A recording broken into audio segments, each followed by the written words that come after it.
The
Jeff Meacham Network, Multiverse of Media. For over 15 years, the recognized symbol of excellence and the standard bearer in coverage of sports and entertainment.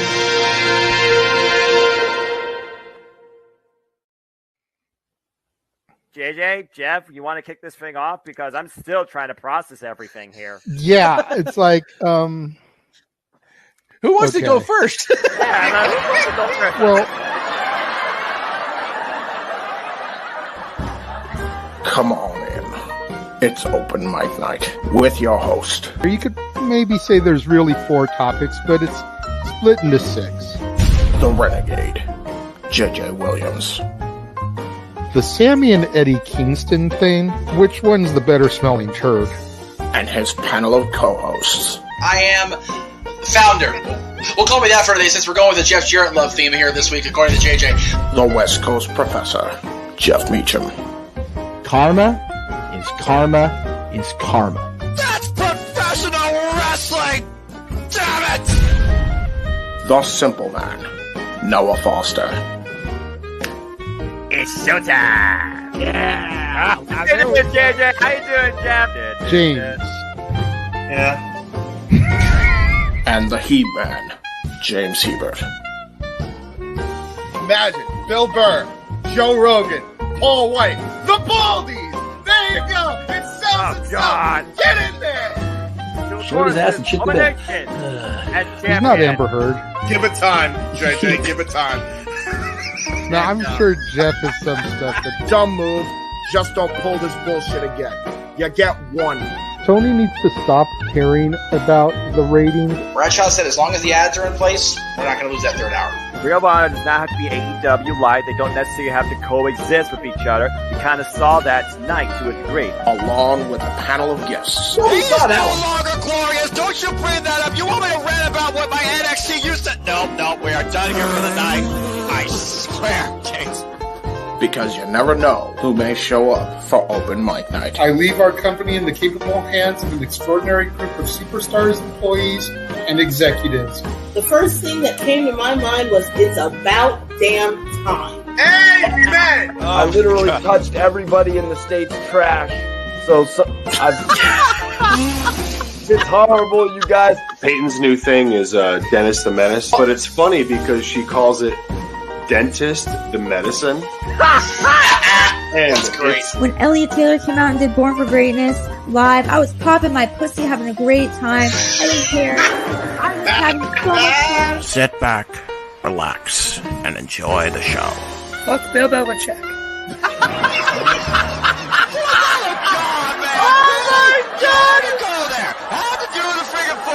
Thing. We ended on wrestling, and then you bring in that shit. That just how the fan goes off the damn rails. Brilliant, brilliant.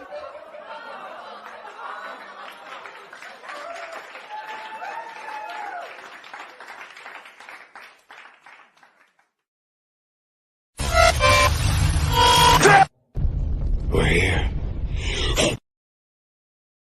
What is going on, everybody? Welcome to our Saturday brand of shenanigans. That is open mic night. And yes, we did clear the 5 minutes. So the FU in the opening, the fuck you in the opening is okay. But considering it's 420, I don't think it's going to matter because we're going to have to put other discretionary advisements in our description here once I'm off the air. Anyway, I am not your usual moderator, at least not yet. I am the founder, as it says in the opening. No, I'm not the Renegade.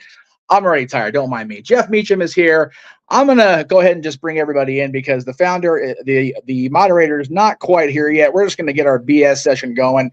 Happy 420 to everybody that partakes, the lower row in particular. So it is April 20th, 2024. I cannot believe it's already April 20th of this year. Like, where the hell is the first 3.5 months of this year gone, for Christ's sakes? But we are joined so far, Josh Mansfield, Stat Boy Mike, Mr. Reliable, and the Cleavers here on 420 because, well, it's 420 and the Cleavers here. So anyway, gentlemen, we for those of you that were watching over on the Across the Multiverse, we just finished a TNA Rebellion. Those of you in the room with me got the spoiler because I forgot to mute my microphone as I was popping out of there. So congratulations to Matt Hardy. Welcome back to TNA, Matt Hardy. But guys, yeah, delightful, yes. I'm just glad it's not WWE. Just saying, sorry. No. I feel that, and considering how AEW's been the last few weeks, I'm glad he didn't return there. So was he broken? Yes. Well, I mean, no announcement is broken doesn't mean he is broken. We'll see. He gave the world champion a twist of hate or twist of fate or whatever you want to call it, and so we'll see how that goes. But anyway, let's run around the room. Let's run down and let me talk. Josh, I kicked your ass already. I'm going to run it around the room with everybody that came in the order they came in. So, Josh, we'll start with you. How the hell have you been, Mansfield? Tired, busy, my goodness. Yes.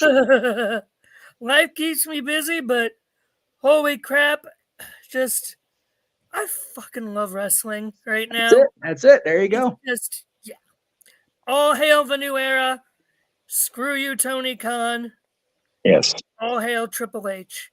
And yes, I saw that. Yeah, Daniel, that's a spoiler for some people in the room and people in the chat room. So I'll go ahead and take that back down. If you're a Chucky fan, cool. You know, if you're a Chucky fan, didn't see this last Wednesday's episode. Sorry about that comment. But anyway. Well, I hope we don't nuke Santa Meach.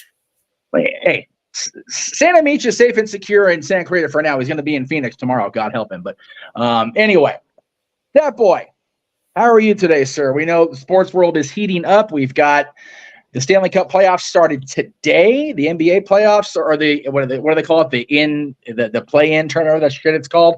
The play-in was a couple days ago. Now it's the actual tournament. Oh, okay. So yeah, because when I was out and about yesterday at a friend's concert, they were talking about the play-in matches. So if we're in the tournament, cool. How are you, sir, on this lovely Saturday night?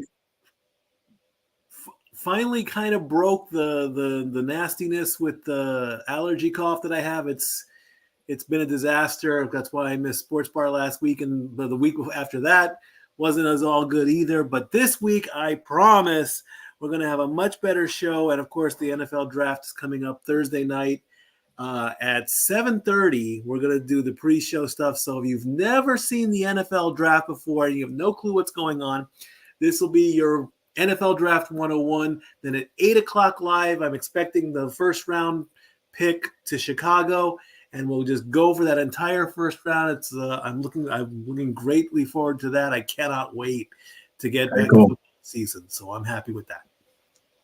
We are happy to welcome back the Cleaver Colin Andrew into the open mic night for the first time in a little while. We know you had a unexpectedly busy day today at work and another one on the horizon. So we thank you, Colin, for coming in. How is your life going, good sir?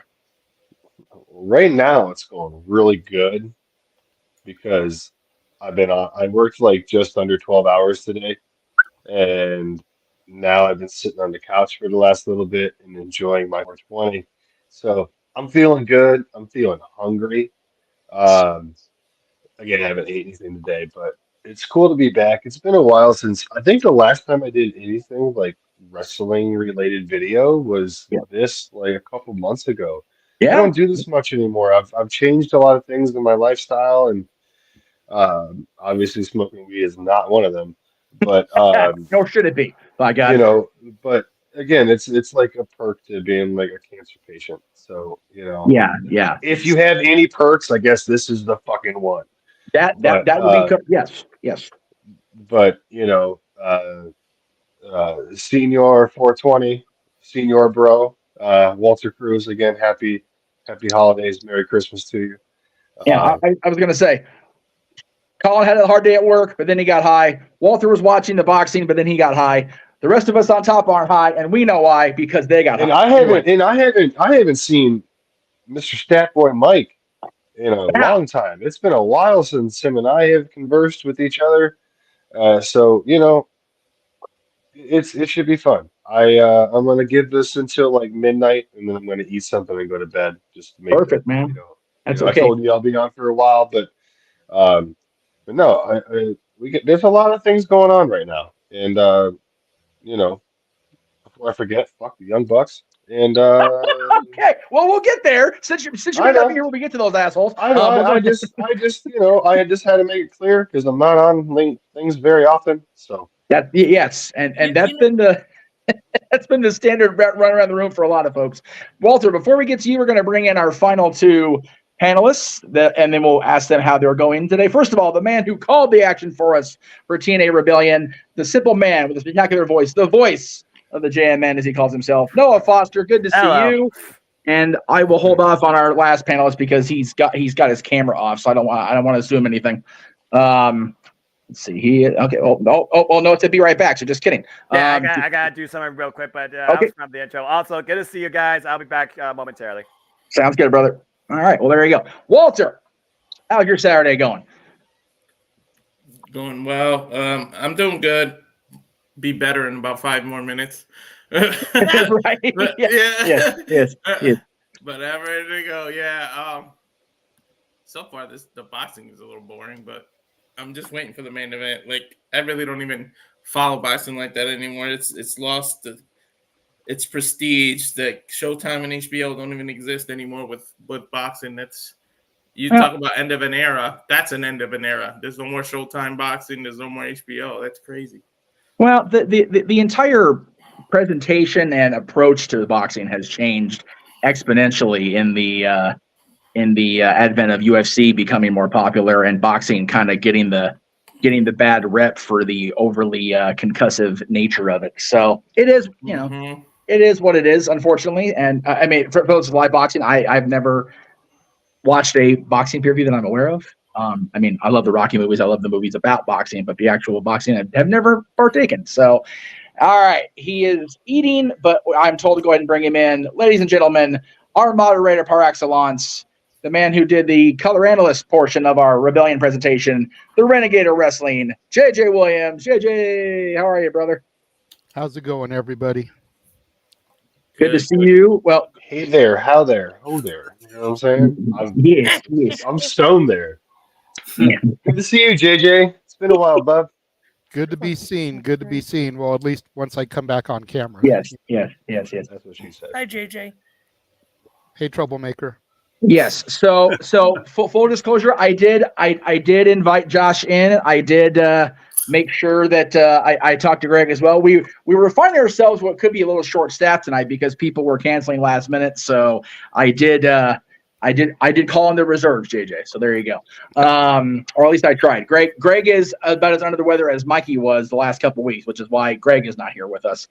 He said he'd be pretty useless was his exact quote tonight. So, but it is a Saturday. We've got topics to talk about. Colin pretty much summed up one of them for us with his thoughts on Matt. I didn't even know what the topics are. I'm sorry. I had no idea. Dude, I haven't seen shit all day. Hour, so fuck it. That's it.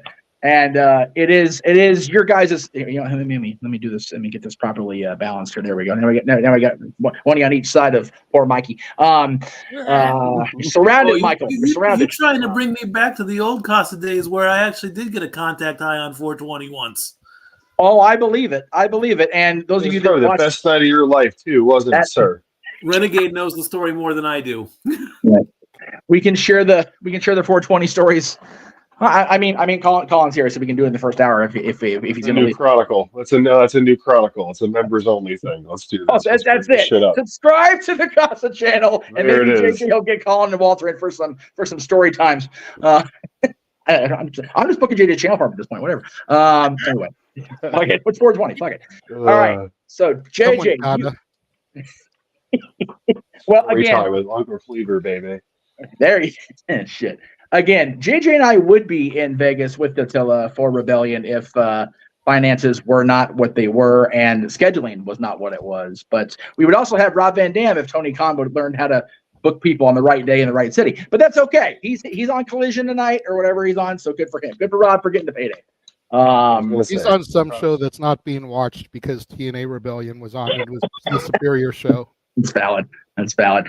But JJ, you are the man with the topics list, so I will throw the control of the moderation of the show back to you and get this underway, my friend.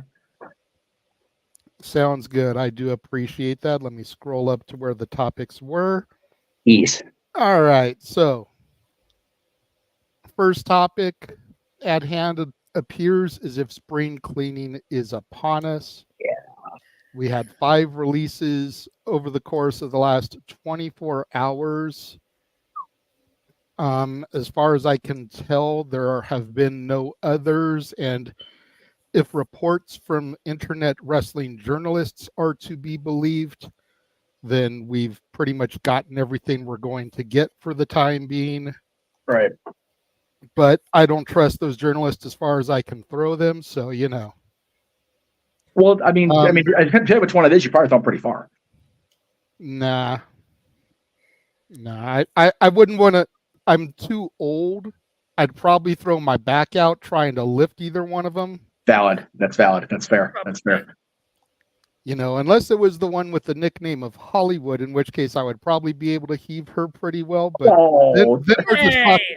Will you guys let me finish the goddamn joke?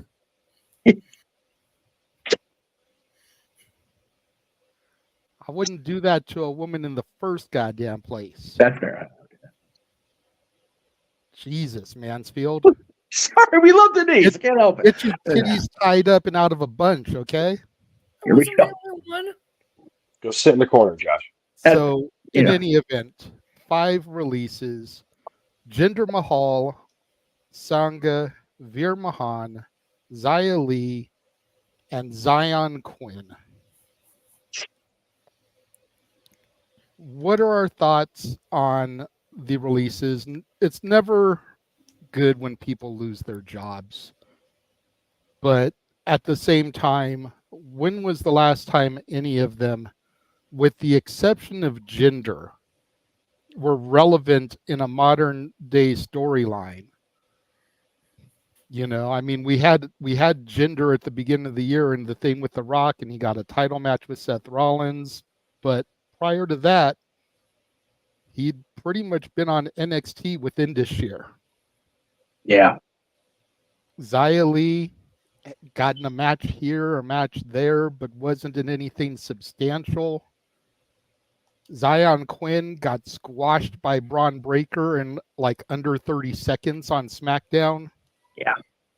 So while it sucks to lose a job, are we really surprised that any of these people are gone? And if they decide to resume spring cleaning, who do we think could be next? Since it's his first time here in a long time, we'll go ahead and go to the Cleaver to start us off. None of these people surprise me. Xia Li has been pretty much a mockery of anything since she was called up from NXT. She's here, she's not, she's hurt, she's not, she's here with a sword next week, gone forever. Zion Quinn, again, not relevant really anything besides that little stint in NXT 2.0 he did. And then we have the Maharaja and company, Veer Mahan, and what was the other dude's name? Sangha. Sangha, okay. Nothing. Okay. I say if there's a 90-day non-compete clause, you're going to have Bullet Club Gold versus Jinder and the boys for the 6-man titles in no time, because Tony's not going to hinder that Jinder. So he's going to spend the money on that for sure because he's retarded. And can I still say that? I don't know. I don't care. Whatever. But no. Oh my. I'm a different generation. Okay, so and who's next? I don't know. I mean, who don't we see anymore that we know that's hanging around? Like, who's like the new Zack Ryder? You know what I mean? Like, who's just kind of like I don't know Well, because Paul's been trying to utilize a lot of people more. Yeah. You know what I mean? So like right now, there's like so many people in different spots. It's hard to discuss. And even like the crappiest of teams, like Pretty Deadly, they work. You know Yeah. what I mean? So I don't know. I don't really have like any who's next because I wasn't expecting. I mean, yeah, they're all jobbers in their own right. I mean, Jinder is a former WWE champion. Yeah, Apollo. Yeah, yeah, that. Yep. Okay. Yeah, I'd be cool with him going. And you know, there's a couple other people, but it just doesn't matter at this point because they need those people that have been around for a while that are like grateful for getting the job, no matter what it is, Right. and doing it with pride. And Apollo's one of those guys. He's had so many different gimmicks that have never really clicked for him, Yeah. and he's still like when he comes out, he's like, yes, like he's happy to be there. He's the big G He's of the the big G of WWE, and so. But besides, like, I don't know. Again, none of these people have been anything relevant. We had that cheap pop with Jinder and Seth Rollins at the beginning of the year, and then we had Jinder with the Rock deal. But again, Jinder was just he's the right guy to do it because he had the credibility, but he has the dislikability, and but he has that uh, charisma, that modern day charisma. You know what I mean? Like, so I don't know. Um, yeah, it sucks they lost their jobs, but I think they'll be okay. I'm sure Veer Mahan will be back to playing AAA ball for the Pittsburgh Pirates here soon, and Good reference. you know, or we're gonna get the $1 Million Arm reboot. So there's the man. There's Mr. JJ. But yeah, that's all I have to say on that one. You know what though, Colin? The Pirates game is all the help they can get most seasons. So hell. So they did lose to the Red Sox today. So there you go. So, but it's still April baseball. Like it don't really start counting until the middle of June. Well, yeah, listen, it doesn't matter if you win by an inch or a mile. Winning's winning. Dominic Toretto. It doesn't matter. And for Pittsburgh, a win in April means they might have a chance, and then they hit May and go, "Oh, that's right, we're the Pirates. Never mind." Hey, I got a few bucks off of them. I'm happy. Are you gambling again? Yep. You start with that. Come down here and kick your ass. Noticed last week I put ask me how to get bonus bets on FanDuel. Yeah, I saw. All right, reel it in. Yes, yeah, we don't do that here. Sorry, I know. Sorry. Oh, you who do said that on put the $5 sports on Roman Reigns? Don't even say you don't gamble. I remember. I don't. I do. He did. Mikey, don't stop. There's a difference between I'm a gambler and I have gambled. Yes. There you go. Thank you, Walter. No, Mikey, that's a bad Mikey. It's already started. That's fine. I'm good. Go on. I place bets when I go to Vegas. I don't bet online. All right. He is saying he is back, so we'll go ahead and do that. Yes. The simple man is back. Hello. Wonderful. So, to fill Noah in, we're discussing the releases. Jinder Mahal, Sangha, Veer Mahan, Xia Li, Zion Quinn. What are our thoughts on everybody being released? Again, nobody likes when people lose a job, but are we really surprised that these people are gone? If you believe internet wrestling journalists, that's it for now. I tend not to believe the people reporting that. Josh does. He subscribes to some of them. I don't believe in those and what they say. So until I get a press release from Stamford, Connecticut saying that we're done cutting people, I don't believe shit. who do we think could be next if anyone is going to be released? Cleaver's the only one that's talked so far. I do want to retort a little bit to the Cleaver because the people that first came up into my mind, and maybe by me throwing out a couple names, you can give your thoughts on that. But with all the controversy going on with him, I'm surprised Drew Gulak wasn't named. Unless they're worried about a wrongful termination suit because nothing has been proven yet. So there could be that legality. Dexter Loomis. Where the fuck has he been? Good point. You know, and likewise. I know where he's at, but where? Do tell, because I've got no clue. He is going to come back as a member of this new Wyatt faction. That doesn't surprise me. He will be part of this. Mr. Jerry Slaughter and I have had many conversations in recent weeks of different ways of playing it out, and Loomis would be absolutely perfect for this.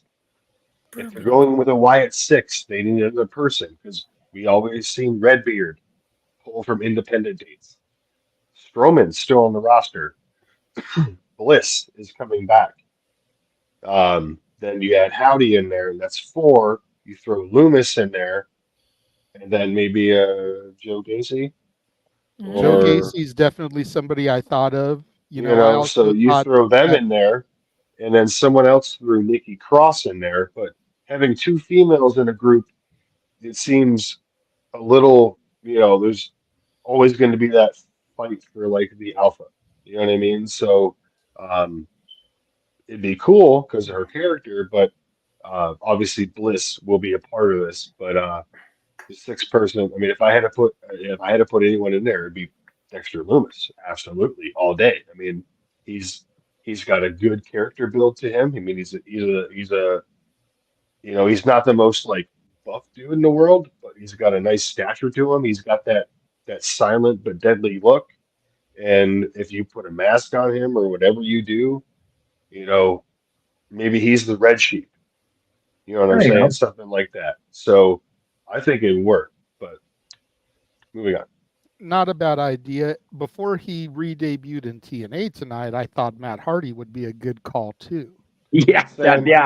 But considering he showed up at the end of Rebellion, I don't see that happening, right, Noah? Yeah, accurate. It's funny you mentioned Nikki Cross because she's another one I thought could be on the chopping block because what the hell have they been doing with her? But throwing her potentially into this could be something,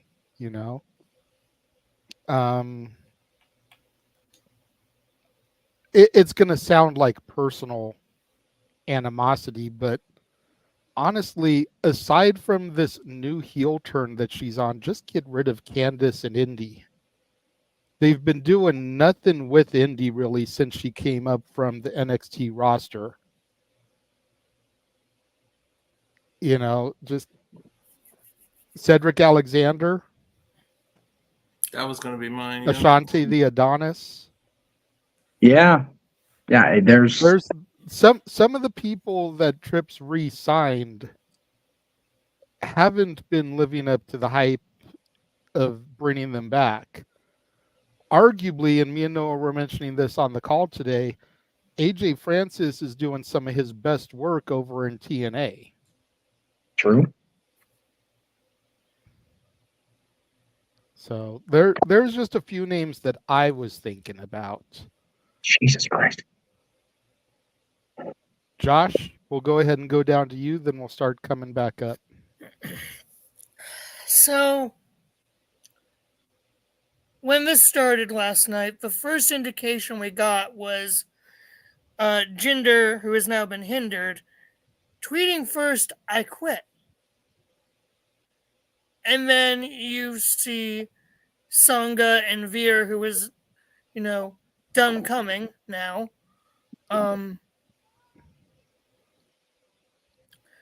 And their messages they put out, it almost sounded like there was something that happened behind the scenes. That, like, yes, they got released, but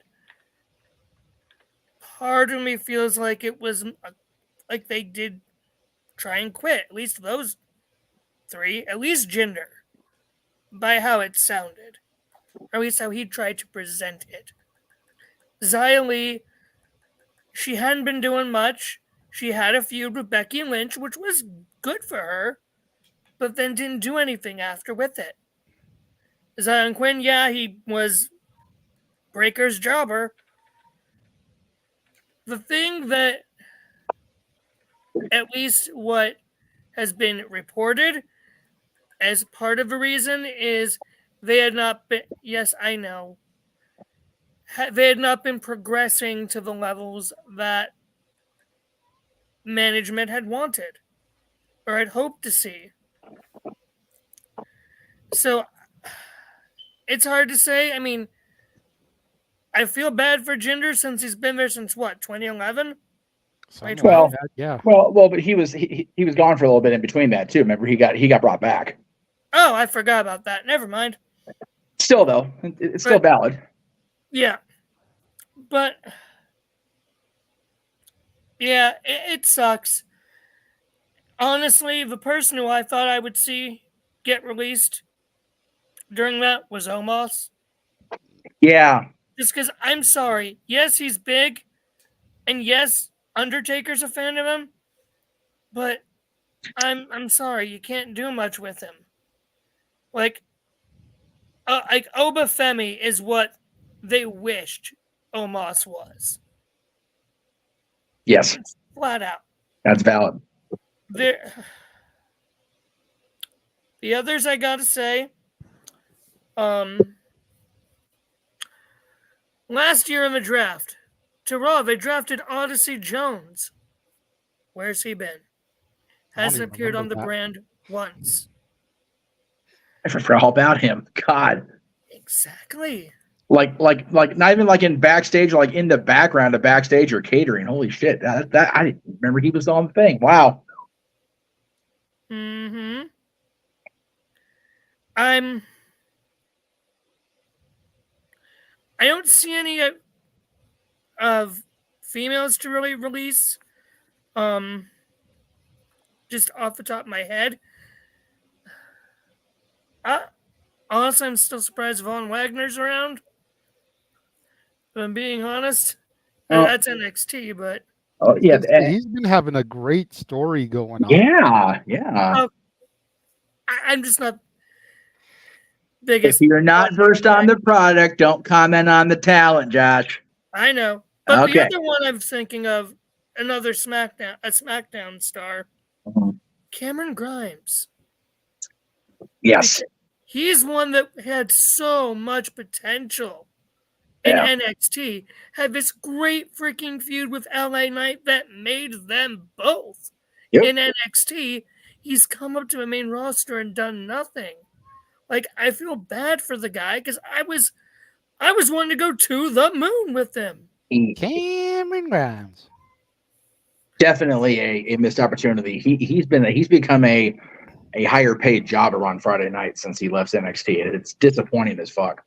I think the problem with Cameron Grimes is they drafted him to SmackDown. Yes. And SmackDown is the Bloodline show. Yeah. And if you're not involved in any kind of angle within or around the Bloodline, you do not get TV time. Even the women struggle for good TV time and angles over there. It's valid. Mm-hmm. Cameron Grimes would be better suited on Raw. Yes. Look at how the Creeds have ended up over there. Yep. Yeah. Have they reached their full potential? Absolutely not. Are they featured more than Cameron Grimes and having banner matches? Yes. Yeah. It's like seeing people lose their jobs. So, hopefully, good luck to all those that did. Tony Khan, I swear, if you even think about signing Jinder, just because of the memes, because you're a moron, you're gonna get. Don't do it. Don't do it, Tony. Yeah, I'm going to comment on that right there. I completely agree, and I kind of mentioned it to Noah during the rebellion. If Jinder goes anywhere, he needs to go to TNA. Mhm. Look at what they've done with Mustafa Ali. Yep. You put Jinder over there, and you've got a freaking phenomenal world title contender. Hmm? Yes, Here's Cleve, a I hot see your hand up real quick. Jinder versus Moose. Yeah. Right. Jinder versus Macklin. I mean, Jinder versus Dolph, Nick Nemeth. Yeah. Quick hot take based off what JJ said. TNA is where WWE mid-carders go to become main event superstars. AEW is where they go to, their careers go bye-byes. Well, the only thing I was going to say, as far as what Colin said about Mahal, is I can't see Mahal going to AEW because of how bad Tony dug at him when Tony first started losing his goddamn mind on Twitter. Mm-hmm. So I don't see him or his boys going to AEW just because, like, no, okay, so I wasn't worth anything to you when you were trying to take a shot across the bow at us, but now that I've been released, all of a sudden I'm hot shit. Fuck you, you curly-headed little poop. Why not? Seriously though. Exactly. TNA though, like you said, I mean, Moose, Macklin, Nemeth, hell, him and Matt Hardy, shit, why not? Yeah. And Santana's there now too, so there is that. There's more potential for better quality matches with enough story woven in for Jinder and those guys to actually get. And thank you for that, by the way, in the chat room. Where they'll get more traction than just getting lost in the, okay, let's try to punt them on about 9:15 and then send it back to catering AEW. Well, they can't do it at 9:15. That's the women's time slot. That's 9:30. No, 9:15. We're usually getting the video package for the women's match. Oh, that's fair. Okay, that's fair. Okay. So 9 o'clock, but do a quick 2-minute thing so you get the women a little more time. We're bad people. All right, though. We're honest people. Valid. Yeah, that's true. Yesterday's show, we're going to hell for it, to you and I. Not today. Today we're okay. It's 4:20 today. Oh boy. Okay, I'm done. Yesterday's dad's on the other hand. All right, Noah, I'm going to throw it up to you, sir. I don't really have much to say because, I don't really follow all that, but I did hear about that. And also, I just got done calling a great professional wrestling pay-per-view. I'm ready to go to sleep, getting ready for church tomorrow. But that being said, it's always... Noah's tired. Yeah, well, I'm always tired, but there's points where I'm tired beyond tired that I don't know what tired is, but my brain tells me I'm tired and you need to go to sleep, crazy madman. And this is one of those points. I'm working on church stuff and PowerPoints for leagues. The scoreboards for leagues, excuse me. PowerPoints and scoreboards. Anyway. Match game next week. What? And then match game next week, too. Well, all I got to do is show up sober. That's easy enough. And I just got to make sure you follow the game plan. You just got to follow the game plan for the actual game this time, brother. That's why I got you. All right. I'm the Johnny Olsen to Gene Rayburn. Relax, man. I got you, bro. Anyway, back to our regularly scheduled programming. It's always hard seeing people lose their jobs. At the end of the day, you don't have to let the character, don't have to let the individual, don't have to give two shits about the individual. If there's somebody that's out there to do something that they love, or they're trying to support their family, or a combination of. I'll always say fuck gender for 2017, but from a business standpoint, it is what it is. I don't work for the business. Thank Christ Almighty. As far as people who else might be on the chopping block, who the hell knows at this point?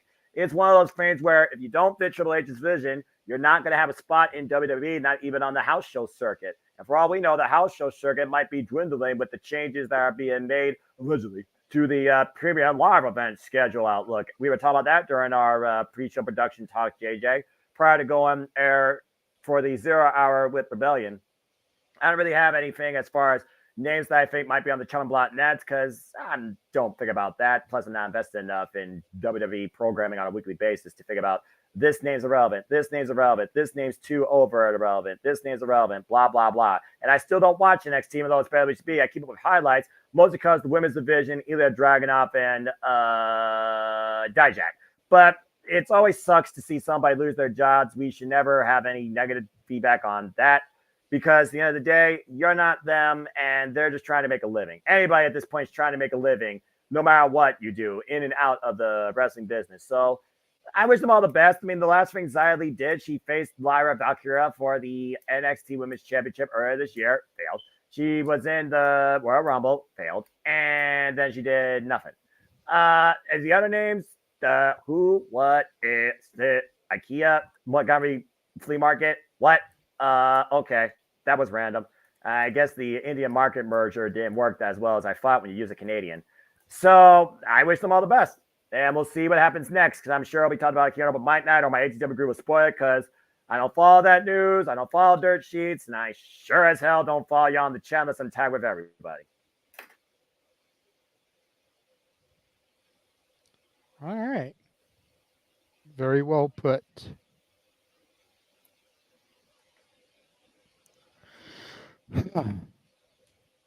Well, sir, let me just go ahead and say you're more than welcome and free to dip out once you're done doing your PowerPoint. Stay with us until you're done, but I completely get your exhaustion, and we still need you for Dynasty tomorrow. All the wrestling. So if you can hang around until you're done working on what you're working on and then give us a simple farewell as you do, we'd appreciate that. And let you get regardless, some sleep when you're done. Regardless, I'm a trooper. Whether it's 2 hours, 1.5 hours, or 15 hours, I'll always make it through wrestling, life, church, and family. So you got me. Just know that, again, I'm just very tired.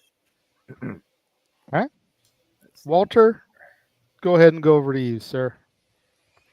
All right.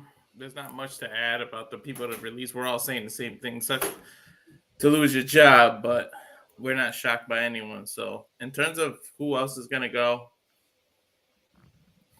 I'm not saying it's a definite these people, but a few people I wouldn't be shocked. First, Tamina, because where the hell is she? What has she been doing? So I think Tamina might get released. Since they separated with AJ Styles, they haven't really done much of anything. They put him back down to NXT, but Gallows and Anderson might be on the chopping block. And I wouldn't be shocked if they release Meacham, because she doesn't really do too much either. And then the other one, I think WWE's starting to have buyer's remorse for this one. This one might be a hot tight, but I think it has everything to do with just buyer's remorse. But Gable Stevenson, I just think they're going to have buyer's remorse for him, and they're going to just say, you're not ready for this or something, because his training doesn't seem to be coming well. They drafted him to Raw, skipped NXT, did all this hype, was going to put him on the main roster. Then he couldn't decide whether he wanted to go back to amateur like wrestling or be in WWE, and then they had to send him out for training again, retraining. So I just think it's buyer's remorse for him. Maybe a hot take, people would be like, no way, but sometimes you don't like what you purchase and you got to return it. It's fair. As far as Gallows and Anderson, and I did see in the private chat, Josh wants to retort to that, so give me a second to see what I have to say. But as far as Gallows and Anderson, I have heard speculation that WWE may, in the not-so-distant future, try to assemble their own Bullet Club. Because you figure you've still got Gallows and Anderson under contract for now. A reunion with AJ wouldn't be too hard to pull off if we have them go full-blown heel. We've now added Tama Tonga to the mix once the bloodline is over and done with. And then you've still got Balor and you've got Cody lingering around. And if you assemble those pieces like the Avengers, like we did at Night 2 at WrestleMania, that's a pretty good Bullet Club contingent for the WWE. Mm-hmm. So I think that may be the only reason why they don't pull the trigger on Gallows and Anderson anytime soon. Mm-hmm. But because, sorry, Josh, but because Tama Tonga may be tied up for a while, depending on how much longer the Bloodline storyline goes, they could always release them and bring them back when it's time.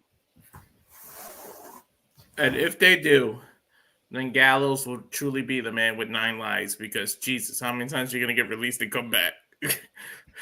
Hey, you know what? You leave old Festus alone. You know what though, JJ? You like Think about biscuits and gravy, and so do I. I don't. Go back, JJ. Go back 15 years or a little bit more. Who'd have thought of him and Joey that Carl would have the longer wrestling shelf life? Honestly, Well, in 07 anyway. Just saying. that's hard for me to answer because if Joey hadn't gotten canceled for shit that was never proven and accusations that never went to court, he could still be dominating the scene and could be on our TV screens. No, I agree. That's what I'm saying. Who'd have thought? So that's a hard one to talk about because he was canceled for bullshit. Valid. Like I said, I don't disagree with the lack of validity of the claims, but my point is still like even I get you. whether he's whatever the reason he's not on our screens every week, who'd have thought that we would see more of Carl Anderson and have people like, man, how are they not using this guy over Joey Ryan? Because Joey was such a big novelty and had such a huge reaction behind him in 07 and 08. And just regardless of how I feel about Joey, it is unfortunate. But man, I mean, I'm happy for the Machine Gun. I love Carl. It's just odd for me to think about it like that. Josh looks completely confused, like he has no idea what we're talking about. We explain later, Vance. So it's okay. We don't need to get in that deep dark rabbit hole in the air. Yeah, but and he's probably booty jumbled that I said what he was going to say. Booty jumbled. I've done it to you enough times. Damn, I heard that That's one. right, you have. I figured this was right payback. But yes, Walter, my counter was going to be, we can have a. You know what? That would be the perfect way to get to it. Cody goes through and beats every Bullet Club member, besides Gallows and Anderson, the tag team, that's currently in WWE, as he defends the title, and that's how you bring that Bullet Club back. But yeah, exactly, Walter. That's why you keep Gallows and Anderson, because you can have a WWE Bullet Club completely running WWE. You got Cody as WWE champion. Put Finn as World Heavyweight champion. AJ, give him the IC or the US title. Gallows and Anderson as tag team. Meacham as women's champion. Difference is Meacham wasn't in the original Bullet Club on any level. Mia Yim's awesome, but she was never in the Bullet Club until they put her in this random WWE watered down Wish version. Okay, but if they count, I think that Bullet Club, didn't they acknowledge her as the OC did on WWE television, but not anybody with any Bullet Club cred of value now. No. Okay, Well, again, I love Mia, but you know. Okay, I thought actual Bullet Club members What did she did acknowledge for- her as an actual member. They may have. I just didn't see it. How about that? Okay. But yeah, Walter, that's why you keep Gallows and Anderson around, to make Bullet Club run WWE. Because Triple H is smart like that, and you know with how very much on his Twitter account he is, how he knows that those shirts would sell. Problem is, though, they don't own the trademark to Bullet Club itself. Mikey? Not much to add. Like I said, it's sad when people lose their jobs. We know, but honestly, I'm not gonna cry any crocodile tears or Jinder 2.0 was a joke, really, and then they put him with the tag team and all that. So I did like Xia Li. I did like her gimmick. I did like her look, video game references all around and all that. So I can also agree with a lot of the people saying that, who should go next. I mean, look at Omos trying to get on a plane. That's That's the most we've seen of him in a long time. So that I don't want him go, but if they're not going to use him, then it's dead weight. I'm sorry. There's no nicer way to say it. And I can agree with also going to TNA, like you said, that'd be a good step up. And if by some miracle somebody reaches out to AEW, then TK is grasping straws at this point, trying to, in his warped little mind, he'll be thinking, oh, I got this guy because I know what to do with him. I know. You don't know what to do with him. You don't know what to do with anybody. You're drowning. And I'm not going to be the one to throw the life preserver. I'm sorry. Mikey, I'm not trying to be mean. I love you. But do you even tune into AEW on a weekly basis?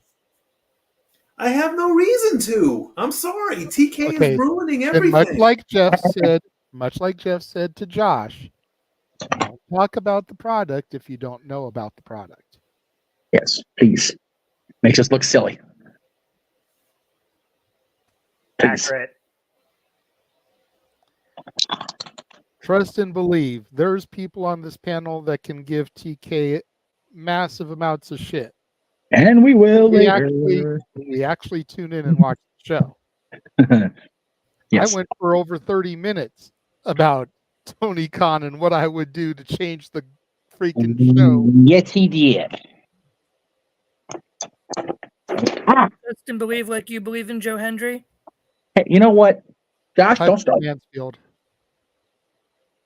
Mansfield, Josh? are you trying to steal my brotherly ball busting here? What are you doing, man? No. But Jeff, he is right.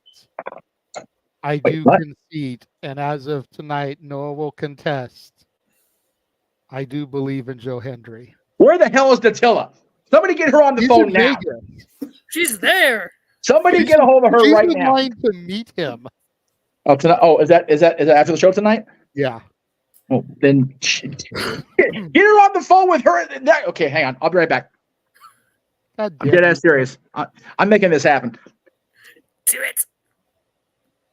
Oh, Lord. I'm not sorry, JJ. I'm not sorry. I was about to throw to Jeff, and now he's freaking dipped out. I love you, JJ. Shut the fuck up, Mansfield. Boy, you're kissing more ass than I ever did. Stop it. So JJ, alley-oop it to yourself, I guess. I said my piece about it when I was talking and retorting to Cleaver.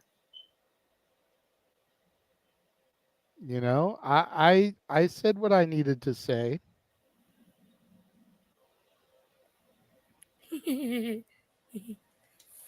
And once again, Josh has thrown the show into upheaval. Love you. Shut the fuck up, Josh. Well, do I have to become more annoying than normal?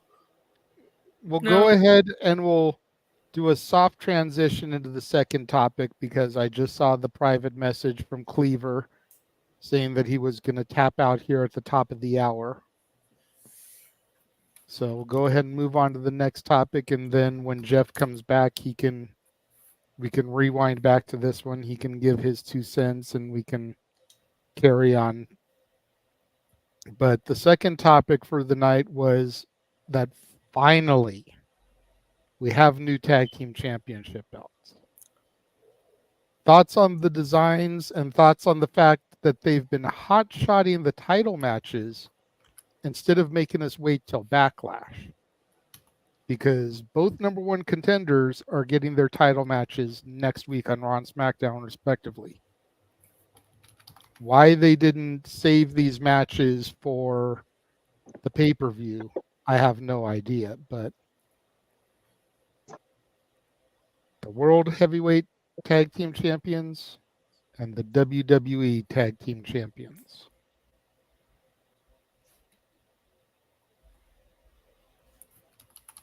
Cleaver, go ahead. Oh, sorry. So The raw, I want to say the raw ones because there's an actual splash of color of red in there. I like them, but I don't. I'm over circle championships. Like, you know what I mean? Like ECWs were cool, but I hate the Intercontinental Championship and its round, and then we had the pennies and the nickels for the last couple years, and you know, I like the fact that it does look similar to the women's world title and the world heavyweight title. Um, and with the WWE Tag Team Championships, I wish there was a splash of color in there.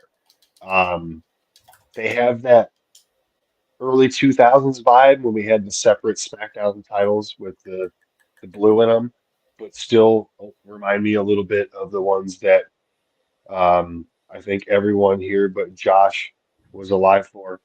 Um, you know, Was the alive Hart for. Foundation and the Road Warriors and all that stuff held. It kind of is a mix in between. I think they're great. I'm going to give my slight edge to the WWE tag titles, the ones that were brought in on Friday. And Agreed. I wish that Paul Levesque would have slapped that little bitch ass Grayson Waller after oh God, those guys are such a circle jerk. It's stupid. Like I I can't. I love hate it. them. They're funny, but it's just like oh, I can't. I don't know. It's a love much fucking hate relationship for me and that team, but it works. But uh, for them to be the inaugural title holders is still just a little irky to me because they're just two guys that creative had nothing to do single with, and they're like, well, I guess we'll put you together and make you a tag team, even though you guys are complete individuals. But I guess that's how it goes. But um, good designs. There could be some tweaks, but hey, remember when they upgraded the NXT Cruiserweight Championship and took it from purple to like black? Like, like little things like that could come in between. Um, so good for them. I'm happy for it. It's much needed ever since we've had the circle with smaller circle on a big fat strap design. And then again, we have the circle championship in NXT, and now we're getting the women's circle championship at NXT. Um, well, there's too many circles for me. We're all about W's and E's, and they got circles, and it's no, I'm good. New belts, it looks good. I just wish there was a slight alteration to the Raw ones. Just I know they can't do like octagon or hexagon, whatever the shape of the AEW is, but I don't know. We'll see. We'll see how long they stay separated. Because I'm gonna say, let's see, it's 2024, mid-April, so I'm gonna say by like November 2025 to February 2026, we're gonna have another unification. So that's it. WrestleMania in Vegas unification style. Well, knowing that you need to dip out, Colin, Yeah. where can people find you? Go ahead and plug yourself. Somewhere on Twitter. I gotta look. The Cleaver No DQ on Twitter is where you can find me. And then the Cleaver Colin Andrew on YouTube, which don't do much, but I've been thinking about doing some like different things on there and stepping away a little bit from the wrestling and doing more like food related things. But we'll see. But JJ, Mikey, Jeffrey, Walter, Noah, Joshua, it's been fun. Multiverse. I get that right? Did I say it? Is that a big You boy got word? it, brother. You got it. Yeah, we'll catch y'all later. Follow me. I don't really do a whole lot on Twitter. I rant a little bit about my job, and I like a lot of nostalgic '90s shit because that's where the best stuff was. So Agreed. Absolutely. Yep. So always good to see all you, right, Colin. guys. Yep, I'm gonna eat and go to sleep and wake up in a few hours and go to work and hate life for a few hours. So, all right. I'll take care, guys. Thank you. All right, brother. Take it easy, man. Be safe. See you, Colin. Always a pleasure. All right. Now that you're back from throwing me under the school bus there, Meacham. Oh, well, sorry. I wanted to get her on the phone. I got her on the phone. She'll be on her way after she eats. So, but back to the first topic. Oh, yes. Your thoughts on that, then we'll run a commercial, then we'll come back and we'll get back into everybody else's thoughts on the tag titles. I just went ahead and moved to that since you had dipped and it was your turn. Right. Colin was getting ready to leave, so. No, you're good. I appreciate that. I was hoping that she had like just left Joe's line. I was like, shit. Missed it by that much. As Don Adams would have said. I think it was name for a second there. Anyway. Again, the releases themselves, the people did not surprise me. It's always unfortunate when people that we get to watch on the regular lose their employment. I'm not overly sad about any of them, really. Only because they'll hopefully have the opportunity to do different or better things elsewhere. Especially somebody as talented as Xia Li, who, just grossly underused. I'm afraid Jinder Mahal will always be the least loved WWE champion of the modern era. So it's like, it was just a matter of, okay, he's not here again. And he's definitely not shy about shit talking, even subtly at this point. He's over it. So doesn't look like he's going back this time. It is a shame that Veer will never come again. The poor bastard. He was coming so long. He shot his wad off. He couldn't finish anymore. Poor guy. And Sanja, like, you freaking idiot. I know it. Well, James isn't here. Somebody's gonna make up for that slack. Didn't you just said that he was just coming so much to IKEA he just couldn't get out of the damn return aisle? I could have, but it would have been me. And to be fair, we're one stoner down, so I got to make sure I make up for it with my alcohol content. So gotta forever stay straight. Gotta keep pace. As far as people that could be on the chopping block, as much as going to piss off my my right hand man here, I'm going to vehemently disagree with the Candice Indy thing. They're finally doing something with them. So, like, Jesus, just keep it going until it doesn't. If it peters out, then yeah. Either do something more solid with them or let them go. If Dexter does not become part of this Wyatt thing, I definitely agree with him too, because he has not done shit since Indy's injury and his brief little thing with the Miz. Omos is another great one on the Apollo. All the people have already been talked about. There are too many people on not just this roster, but all the wrestling rosters. And I'm not saying, oh, well, shit, these people don't deserve jobs. There are so many people under so many different contracts that we see a third of maybe between the nights of wrestling each week. And if people are under these contracts and they're getting these downside guarantees from these companies, then great. If they don't want to have the TV exposure and earn incentive, then I'm not in a position to say. But if I'm these people and I'm under contract and I don't really care about my TV exposure, then cool. But if I do care, then I'm pushing and I'm trying. I hear so many people that get released, and this is going to be sounding like I know way more than I do. I don't. I have no insider information. I have no idea what the hell's really going on. But if you have a problem with the way you're being presented, and you feel as though you're doing everything you can to change that, then do more. but do more in a way that's not going to get you, raked over the coals, like the recent releases are doing. All three of those men of Indian descent that I've seen so far have already, said something that, while not derogatory, except for gender, have all pretty much laid the wounds open.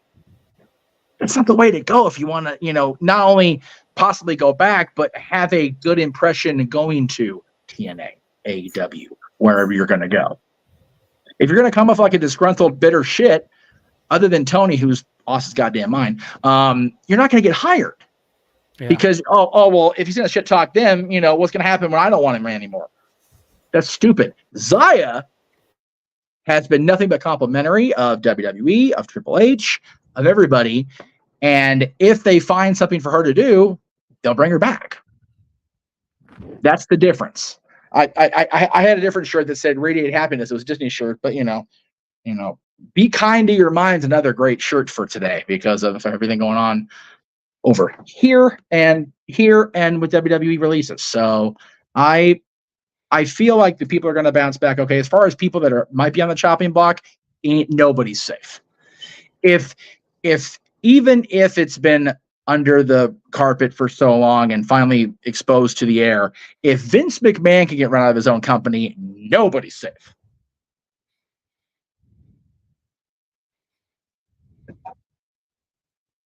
So that's fair. Yeah, that's all I have to say about that.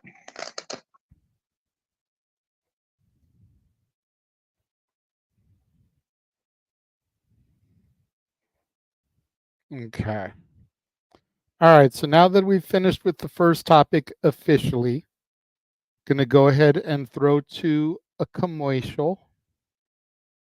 We're going to take a look at everything that you can see every Tuesday inside a Stat Boy Sports Bar. And then when we come back, we will get back to the new tag team title conversation. Stay tuned.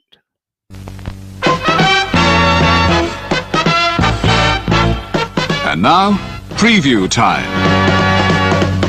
So let's take a look at what's coming your way.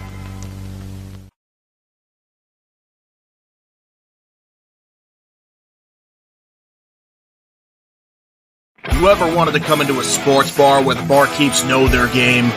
Well, the Jeff Meacham Network Multiverse of Media has got a production just for you. Sit down and relax as the Stat Boy and his partner break down the statistics in all things sports. Whether it's football, basketball, motorsports, baseball,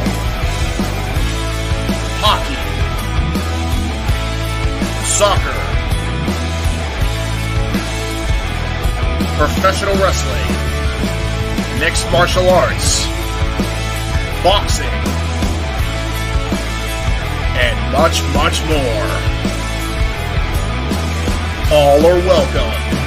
Your barkeeps here keep you up to date and in the know of everything going on in sports, while also having a pleasant conversation about it all. Your host and owner of the bar, Stat Boy Mike.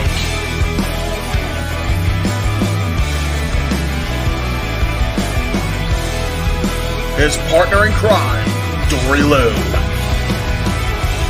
And a host of other guests coming in. The food's hot, the seats are warm, the drinks are ice cold, and the sports talk is plentiful. Cassidy 18 Studios presents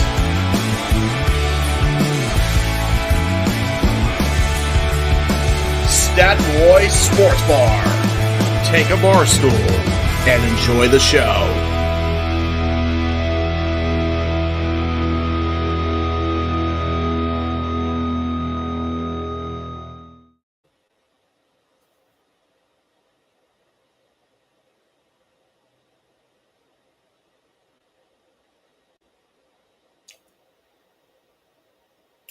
I cannot wait for coming up and getting back in the sports bar this week.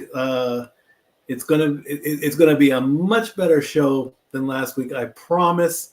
With the prep and everything, and slight technical issues. And then, of course, on Thursday at 7:30 p.m. Eastern, 4:30 p.m. Pacific, it's the live watch-along coverage of the 2024 NFL draft. I've got hockey on the brain. I've got basketball on the good, brain. damn it. I know. So JJ has stepped out for a second. I'm going to briefly bring this up really quick since it was not addressed because we want to make sure we got Colin's thoughts in before he had to dip out. We got a $10 super chat a little while ago from Jerry, JJ's dad, Pops. So thank you, Jerry, as always, for the $10. We appreciate that. And every little bit gets JJ and I over that payday threshold, which I'm already at. Thank you, Lord. So we'll have a May payout right before I go to Fantasmic Day. Woohoo! Always good to give back to the mouse because Lord knows the mouse taketh if he wants to. But by God, it's nice to do it voluntarily. Anyway, so we'll get back to the tag team championships, the new belts that are out. I'll go ahead and take that lead because I did want to talk about it. I love it. I love the layout of the belts. I love that the SmackDown, the WWE tag titles look like a really cool combination of the original brand extension era belts from 2002, as well as the classic everybody but Josh era WWF tag titles because he's such a young pup. But I know you've seen him on on that video. I'm sorry, you haven't seen that videotape. You've seen it on DVD or later. But yeah, I know. No, trust me, man. I'll put it this way. For those of you that watched Ariel's live stream on Thursday, and she was talking about being named as a mermaid, that means she was born after 89. I went, Jesus Christ, there goes my spine again. Lord Almighty. I know. Well, you know what? I see her in person more, so she gets to take your job every once in a while. Okay, good. So yeah, there you go. And JJ, I agree. So there you go. Thank you, JJ, for that. Appreciate that. Hey, you know what? That's going to be on your channel. Let's not bury it too badly now. Yeah. Anyway, that's fair. I don't have anything night one of a draft, so. If we don't want people to watch, I mean, then go ahead and bury the shit out of it. By the way, I will not be here Thursday, so we're going to have to work out something about Mikey, and I'll explain. I was going to tell everybody in a pre-show meeting, but Rebellion kind of did it up for me. So we'll talk off air. Everybody needs to know. Anyway, so yes, I love the new tag belts. I was legitimately like pissed when I first saw the Raw belts because I told my dad, I'm like, God damn, they look like that overcooked cheese pizza you get at the school cafeteria or out of the freezer section at the grocery store. The way they looked on TV, it looked like a round personal pizza you throw in the microwave after buying it like in freaking the back of the section at Walmart. I'm like, God, these look hideous. But I saw pictures of them proper with the right lighting. I'm like, okay, they look good. They look good. Thank you for referring my current employer. Hey, you know what? My mom works there too. Oh, she does? So she's been there for years, Mike. Oh, okay. She's why I have my glasses. We've had this talk. Okay, well. You're killing me. CRS, CRS. Dude, I was suffering from CRS before you even got to the age of suffering CRS. Don't get me started on that disease. All right, just saying. For fuck's sake, Mikey. Okay. Oh yeah, thank you. Is it in here? Oh, yeah. It's not in this one. It's not in this one. It's been a good oh yeah, month. For fuck's sake, Mikey. Okay, there you go. Yeah. Thank you, Walter. Yes, I love the tag belts. Let's throw to since we're picking on him, let's go and throw to Mikey and see what he thinks of the new WWE Tag Team Championship belts. And yes, I said belts. Fuck off, Vince. I can agree. The former SmackDown Tag Team belts are way cooler than the former Raw Tag Team belts. Yes. However, when it comes to who's holding them, I go with Awesome Truth. So. Oh yeah. Absolutely. I mean. And I can also agree with what was said. I would have loved to see Triple H give Grayson Waller a receipt, but as we all remember, Triple H has said that he's good with the physicalities. He's happy with his position. He doesn't need to get physical with the talent anymore. Not just because of that.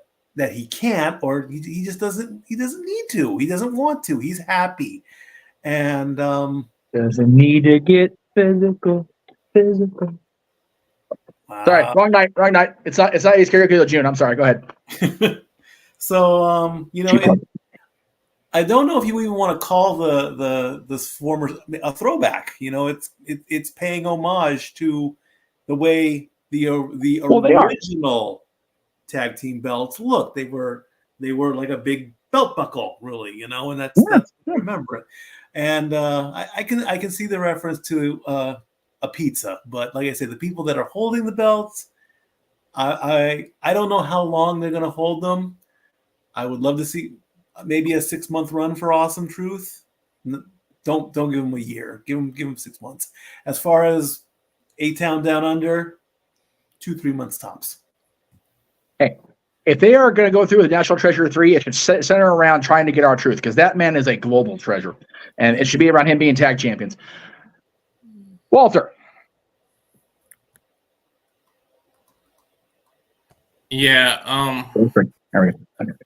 I do like the new designs of the title. Get rid of the pennies or nickels or whatever they were. Right. I'm just glad, and hopefully we get Cody bringing back the Wing Eagle title too, man. While you're at it, just start redesigning all the titles, because it's one of those, like, I would love to see the Winged Eagle back, but I don't necessarily disagree with them keeping the brand specific titles uniform, because UFC does that. And while I'm a belt mark and I love seeing different designs on different belts, I kind of see their thought process on, okay, we're going to have the women's and the world championships look similar. However, the tag titles look pretty different from one another. The Raw titles look like the Raw singles championships, except for like I said, again, this is a bad reference. I don't believe it anymore, but I'll go there now. The pizza sauce red in the middle on the tag titles, but then the Intercontinental and US are completely different looking. So if you're going to have enough of a difference on the Raw tag titles and you're going to have the other single titles be completely different looking, then I would be okay with bringing the Winged Eagle version of the WWE Championship, especially since they took the Universal name out of it. Mm-hmm. If it's WWE Championship, fucking go balls deep and bring back the belt. Like, golly, I love that belt so much. Cody's been talking about it for a decade or whatever it's been. So I'm here for that. I am absolutely here for that. But continue. I totally stepped over you. I'm sorry. Yeah, no, that's cool. Yeah, because he was the one that brought back the white IC title, so he already has the lineage of bringing back titles. But yeah, and I do like the name changes. Hopefully, that means that they're going to actually take the brand split serious this time, and only the champions can be on both shows, because this is going back to 02 with the names of the titles. Yep. But yeah, I'm here, freaking our truth, man, with the magician and thinking he's Ciampa. That whole thing, like, I can't take the tag title serious because of him, but it well, like, protect it. But it's hilarious, man. But I'm glad that he gets to have a run with a title that isn't that 24/7 meaningless thing. Yes. So I'm glad everyone him. But yeah, we need to put him in that make him the man in the bubble ball, like that movie, because we need to protect him. Yeah. Yes. For real though. Between this being 420 and Ron's head trauma, this is Ron's day. That's why he protected him. He doesn't know any better. But yeah, it's pretty much there. I think everybody's going to be happy about these new designs, because we all were pissed at those penny. And then they had the Trojan heads looking like they were representing condoms every time they had those damn titles. So it was like, ugh. I'm just glad they redesigned them. Well, I mean, it was one thing to have the pressed penny copper looking ones for the Undisputed title, but then they kept the design when they split the belt. It was like, oh no, what are you doing? Awful.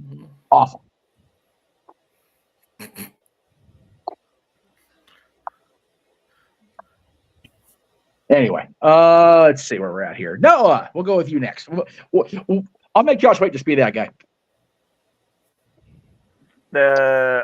All right. What are we talking about here? Sorry. Blah. The new designs on the tag belts. Okay. I'm pause my match game video. Okay, so let's see here. Boy, right on. Did you all know Tony's Pizza with red sauce versus classic vintage WWE Tag Team Championships with homage to early 2000s? Okay. Definitely prefer the SmackDown sets more. I haven't touched Tony's Pizza since 6th grade. The Giornos is cheap as fuck. I still order Marcos, but that's just me. Almost Who are you talking to? That being said, I'm more talented than the Tony D'Angelo family knows what that word is. Anyway, I like both designs. It's definitely far better than the cherry blueberry fruit roll up with the nickels on them. So it's definitely a plus on both sides, and it does feel like we're trying to go back to the early 2000s, which I can respect. I kind of wish there was more of an identity with, the giant plates on Raw, but it is what it is. As far as SmackDown, though, I mean, I would just like a little bit of blue, just a little like globe in the middle. Not everybody has to be a damn tiny silver W. But both tile sets are a plus. And again, maybe this means they'll finally define unique, worthwhile tag team divisions on both Raw and SmackDown. When I look at the divisions right now, I think there might be more going on for Raw than there might be for SmackDown, but we'll see what happens in the long haul. I still say the Raw team won the Fatal 4-Way. That's a whole different conversation. As far as A Clown Down Under, Nick Gold has put those jackoffs in their place. Good for him. About time we have a general manager with a spine. Respect Triple H. But hey, it's a plus. And if this new era is going to make professional wrestling interesting again underneath WWE, then I will continue to support it as long as it's going the right direction. I think this is definitely a step going forward. But still, I wish that the titles weren't plain gold plates with a circle around it. I wish there was a little bit more personality on Raw than there is on SmackDown when it comes to the physical representation. But both tile sets are still a plus. And DiGiorno sucks. Damn. What is DiGiorno hate, man? It's good pizza and it's cheap. Those on the budget, man. That shit saves my ass when I'm eating on the budget. Just saying. All right, Josh. What do you think of the new tag title, sir? Boy, howdy was I happy. Right. Like, holy crap. Like, I honestly thought that the WWE tag titles were going to look like, the WWE women's title and the WWE title. Like the world titles sort of do, but not exactly. I mean, I like that they're going different. Part of me honestly would not be surprised if it's an indication of some things to come, of some other title design changes, I hope. Granted, I like the IC and the US title designs as they are. I know that might be an unpopular take, but there it is. If there is a winged eagle brought back, it will probably be a merger of the traditional winged eagle with something new, like the tag titles, like the WWE tag team titles, are a mix of the 80s, 90s, and the 2000s. They're not going to bring back the actual full winged eagle. They're not. Oh, you stop pouting, Meacham. You know I'm right. Name on marquee. Don't have to. Okay, fair enough, but you think they're not going to make another better design to sell for more merch? There is no better design. Do you think they're not going to try? There is no better design. Phrase your question better. Do you think we're not going to make another winged eagle design to sell for merch? They won't get a buy from me if they do. I'll tell you that much. We'll see about that. But we will. Honestly, I'm really that we have the titles split up again. Yes. I love Awesome Truth, but I'm ready for someone to take the titles off of them. Personally, I prefer DIY do it at SummerSlam, but they can beat a heel team as it is. I don't think we can run with Awesome Truth, even though I love The Miz more than R-Truth. I will say it. I do not care. Throw your tomatoes. Fuck yeah. But A-Town Down Under, please, New Catch Republic.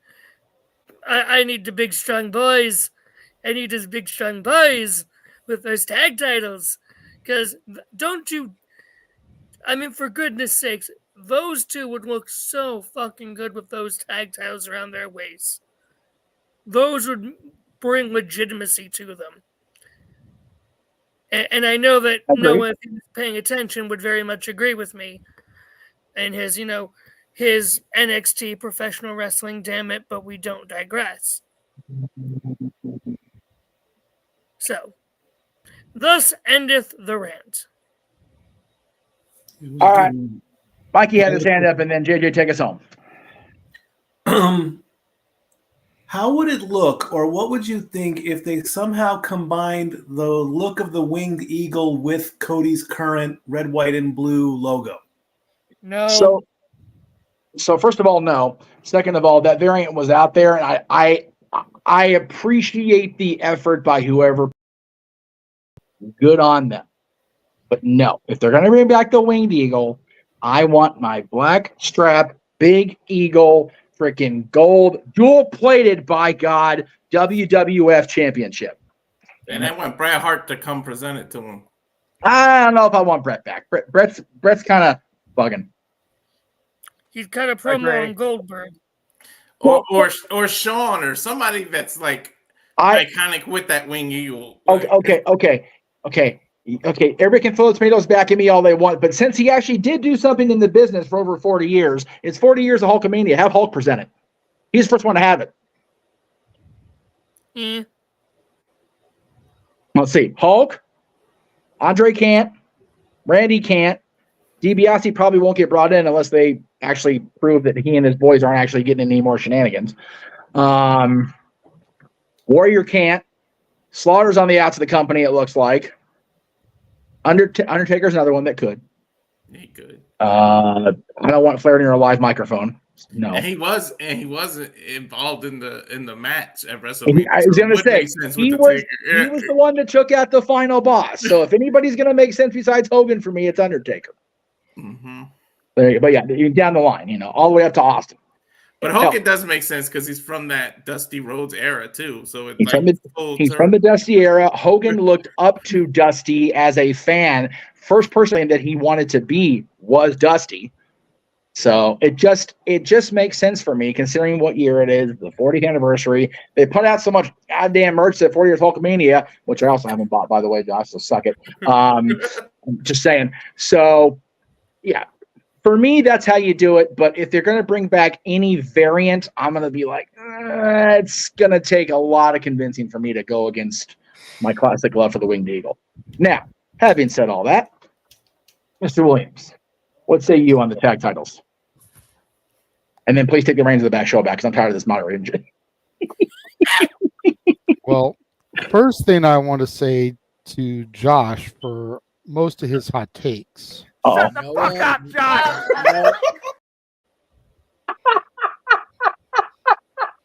In the immortal words of Paul Heyman, you can suck the fucking dick. No. I like Colin had that one because I didn't have a chance to tell him before. Okay. No. I enjoy the fact that we have new titles. I, like most people, was done with the pressed quarters. My issue with the Raw ones is that they look like the women's title and the world title. And it's the same issue I had when Roman was given the new Undisputed Championship at the time. And how it looked like every other Raw title, Universal title, WWE title, women's title. Like, we legit threw up that picture of all the titles and how they looked the same. And it was like, get some fucking creativity. Same thing here as far as the Raw tag ones. They're different, but they're the same at the same time, if that makes any sense. As far as the WWE titles on SmackDown, I do like that they stand apart from the other championships. Yes, they're a classic throwback to a bygone era, but they don't look like the undisputed title or the women's title or whatever.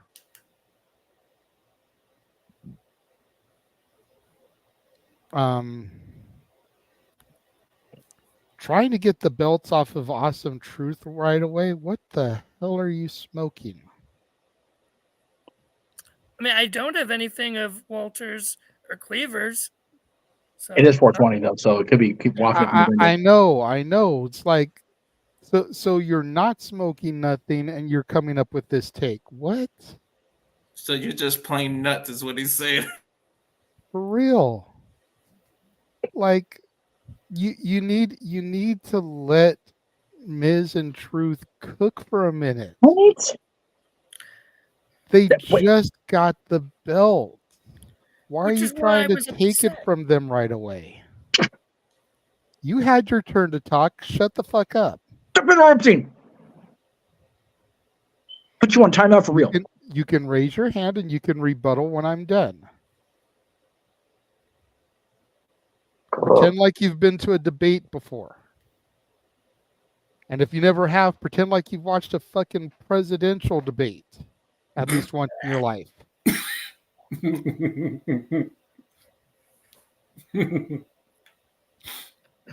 But you got to give the Miz and R-Truth a chance.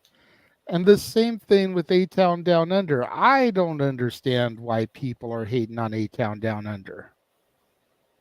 They are a phenomenal team. You want a good, smarmy heel team with the titles that the baby faces can chase. Were the Street Profits the right team to win? That's debatable. You weren't going to have the AOP win their heels. You weren't going to have Legado del Fantasma win their heels.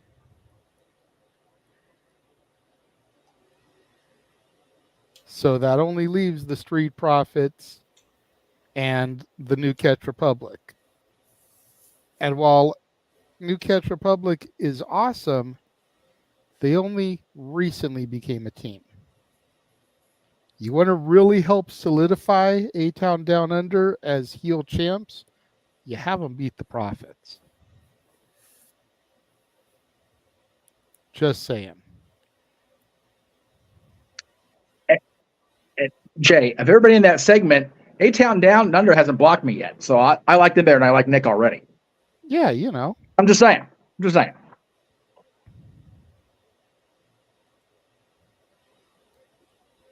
But as far as the designs go, getting back to the topic at hand, not personal feelings about the people holding the titles, I think the Raw ones could use some work. You know, but the SmackDown ones I definitely enjoy.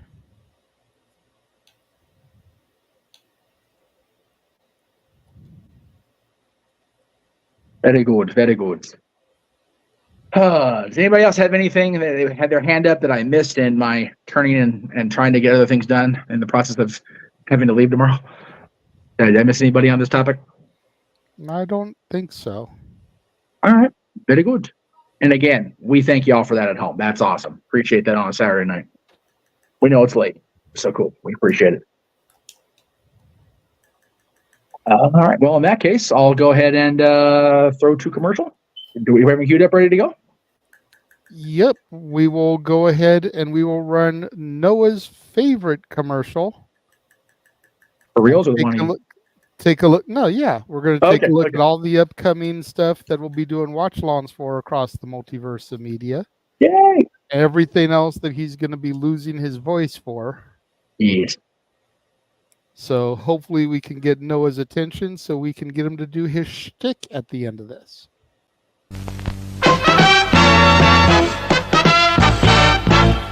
And now, preview time.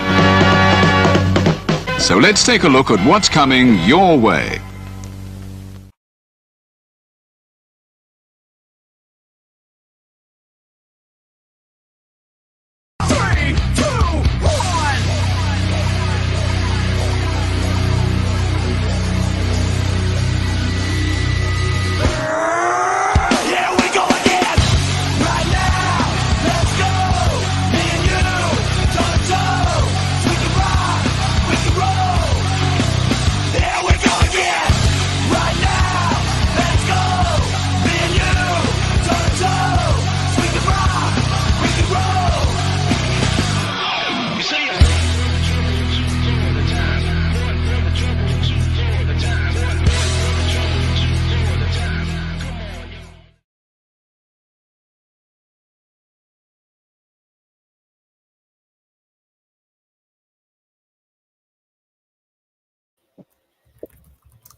All the wrestling, all the wrestling, all the wrestling, all the wrestling, all the wrestling, all the professional wrestling.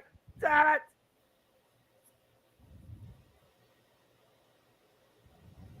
There you go. And no digress. No digress. We don't see sports anymore because even that's now part of wrestling. And also, because it was announced like about 2 minutes before you had to come in the studio, obviously it's not part of the shenanigans yet. But Saturday, July 20th, Slammiversary. I can't believe this company's 22 years old. It blows my mind. Right? But and they're still going, oh, they'll be dead in a year. Oh, they'll be dead. Oh, Hogan's going to kill them. Nope. They are the little engine that keeps on going. Not that could, that keeps on going, damn it. And they'll be live in Montreal, it said, right? No. Yes, Montreal, Quebec, Canada. Montreal, Quebec, Canada. So once again, a proper set of champions will be in the city of Montreal, unlike the current hockey team. So good to see that. Good to see TNA going back to Canada for their anniversary. 22 years. Yeah, it's their second home ever being perfectly honest. I mean, let's just put it out there. The true alternative that continues to keep going. That's it. And I told JJ this in private. If they keep putting Kathy Kelly in front of that Stanley Cup display in Montreal, I will keep cheering for that to be a thing. I'm okay with that. The only reason it looks good up there in Montreal is because Kathy Kelly's standing in front of it with a red jacket on. I completely forgot about that for this week, Emmanuel. We'll get it together and we'll do it during match game next week. I'll make sure we have everything put together. We'll dedicate the match game to the burial of sports entertainment. We'll have a memorial. Yeah. An in memoriam graphic. Yeah. Oh, okay. I got a 10 bill already going. Oh boy. Okay. All right. No. Anyway. But so yeah. Anyway. I think it's interesting that TNA is going to be doing Slammiversary in Montreal just a couple of weeks after WWE is going to be doing Money in the Bank and Heatwave in Canada. Yeah, that's true. Definitely going to be an interesting July, and we've still got our Family Feud version, Saturday Skirmish, one of those alternate weekends. If TNA, they just booked it. If AEW does not announce a pay-per-view, we've got 2 different Saturdays to choose from. So at least there's something. Well, here's the thing, Jeff. You and I both know underneath that brand is the sub-brand Ring of Honor, and they have their July pay-per-view usually on a Friday, that before Dishonor. So that's valid. Okay. Just plan ahead for it, bro.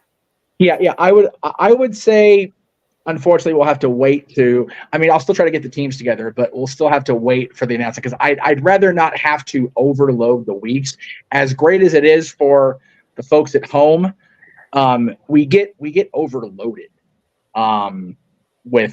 Mania week, I was feeling it come Tuesday. I was dead. So I'd rather be able to take a weekend and just do a pay-per-view, just do a open mic night special, just do one or the other, not have like this week we had back to back because I had to do Dad so early Friday morning because of my schedule changing. Then we had you guys had something predicting. I had a concert. Then we have today. Then we have tomorrow, and I'm flying out tomorrow, so I'm going to miss the whole pay-per-view altogether. So I'd just rather just avoid the burnout. Yeah, I completely understand that. So we'll see. We'll see what happens. We'll see what Ring of Honor books, and we'll book our Saturday Skirmish from there because that was a fun one we did last year too. So yes, that's why we're bringing it back. Yep. I love producing that. I'm watching the madness ensue on my screen while I just was in the back room pushing a button. I love that. Yes. All buttons. Yes. All All the right. cow points. Anyway, that So- job was doing. Our final topic for the evening. Oh, wow. Yep, 3-topic show. Cool. Granted, I know this one is probably going to be a long one, but it is what it is. So Seth Rollins underwent successful surgery this week for his torn meniscus. He performed through WrestleMania, damn near an hour's worth of matches, plus his run-in the main event with the torn meniscus, making him the true MVP of the weekend. You know, you've got Cardona, who just underwent surgery, and apparently Kenny Omega is undergoing surgery due to his diverticulitis. He was trying to avoid the surgery, but there was nothing he could do to avoid it, so he's undergoing surgery. And then on top of all of that, you got this 50-pound blonde bitch throwing chairs in people's faces and throwing up against walls to where the Raw Women's Champion now has to go out for surgery too.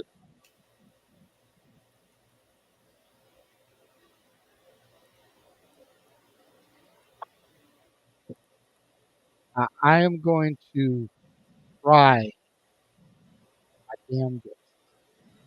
Because Jeff already accused me of being the mascot on the Morton's jar when it comes to Liv Morgan.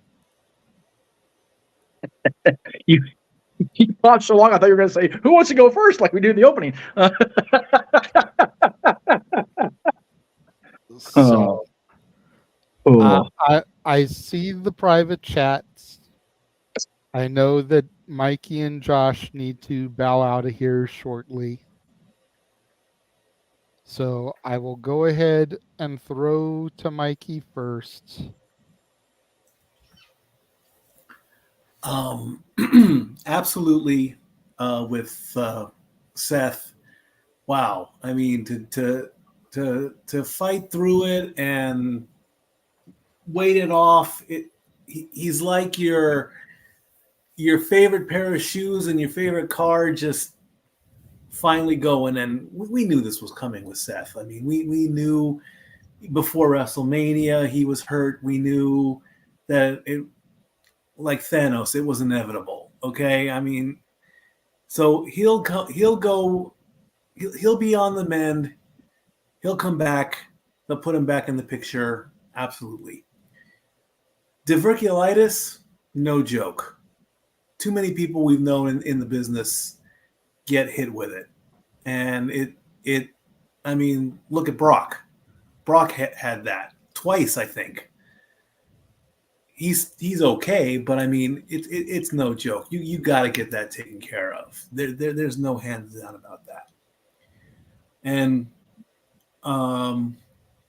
Cardona, you know, yeah, I don't follow the process with that, but I think Cardona will be fine as well too. I mean, it's just shitty timing for Matt. Yeah, you know, Yep. Chelsea should be able to cryptically say that Matt's doing okay if people ask on social media. He's doing it himself. Oh, okay, even better. And Mommy is the cream of the crop there, tip of the top, and all that good stuff. It really, really sucks. I still can't get over that chair being thrown. That was one of the most insane yet scientific chair throws I've ever seen.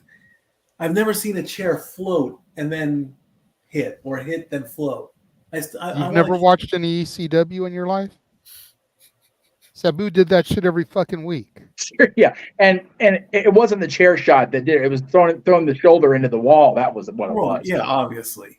The chair thing was stupid because you're throwing chairs at people's faces in 2024. You know, which, you know, again, people are so happy at let's have the engineer come back. That's kind of shit that happens when you let balls go to the wall. That's what happens. Indeed. I mean, like I say, injuries happen. We know it's all part of the game. They'll come back better than ever. They always do. There's not going to be the one injury that's going to be career-ending. God forbid. I hope not. But it's part of the game. It's part of the game. You can train all you want, and then something bad happens, and then you come back, you work, something else happens. You work, something else happens. They'll be fine. They'll be fine. They'll all come back better than ever. Bottom line.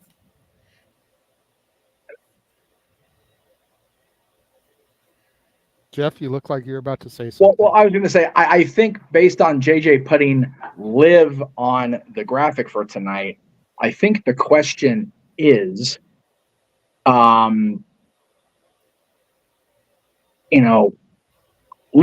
already had, I mean, depending on who you ask, Liv had, a little bit of heat going on her as it is. She's had, she got, for a lot of people, like a what the hell moment when she was getting booed in the feud with Ronda. It was a what the hell for me. I know some people were okay because they loved Ronda and did not like Liv during her championship run. But now it seems like it feels to some people they're rewarding her for injuring Rhea. And I didn't think about this until, I don't know if I would say this on the air or not.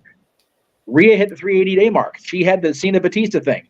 Cena lost the championship and the Money in the Bank cash in 2006. Batista had to forfeit. 380 days, both of them. 380 is a dangerous number for wrestling champions. But I guess the question is the injuries are always ill-timed, especially for people like Rhea Ripley and for everybody else right now. But is Liv's looking like she's going to get a push out of this and maybe become champion over this?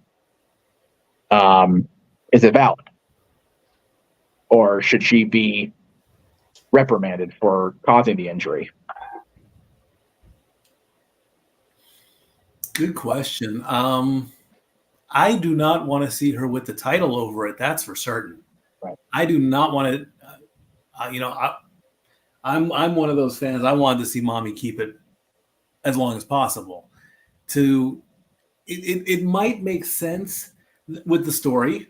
The revenge tour should possibly end with Liv getting the belt. But because Mommy got hurt, that's like getting off the 5 freeway at the stop before Disneyland and then driving along Harbor Boulevard and then turning into Disneyland. You're taking a shortcut. You're getting to the same point, but you're just going about it way too fast. So, no. But then where does the belt go? If Liv was the possible end game or the top choice, and that's out, then where do you go? Because I had no clue at that point. Yeah, that's why I wanted to ask JJ, but I'll ask him when he comes to his turn. So, Josh was next, right, Jay? Yes. Since he has to go bye-bye. Yes, I have an 8:30 mass in the morning, and I am a tired elf. Noah's tired too, but he's here till the end. Continue. Yeah, okay. Seth. Seeing the video of Seth trying to get into the ring at the end from the crowd videos, and that's why the camera was on Rock so long, because Seth just looked so in so much pain, because he was. And just all the flowers for him still wanting to get and do it. To go, dye his hair for one moment or 2 moments, and put the Shield gear on and change out of his other gear. And if you notice, if you watch back some of the moments of his match with Drew, he doesn't even hit the stomp in the curb stomp in the usual way. He has to adjust because of his meniscus. So just, you have to wonder now how long he's going to be actually out. and just all the hope he gets healed up, because he deserves it. If anyone deserves flowers, he does. With Mommy, here's the thing. People are saying, oh, Roman didn't defend and he was still champion. Roman wasn't injured with an undisclosed amount of time going to be out. That's the difference. If you're injured and you can't defend it for months on end, then yes, you need to vacate it. We're not doing any of this stupid interim champion bullshit. I'm sorry, it's stupid. No, don't be sorry. It's your opinion. You own it, dude. It's yours. Yeah. I get it. Stop me when I'm telling lies. Yeah, man. Now, in the case of Liv Morgan, Rhea getting injured was a freak accident.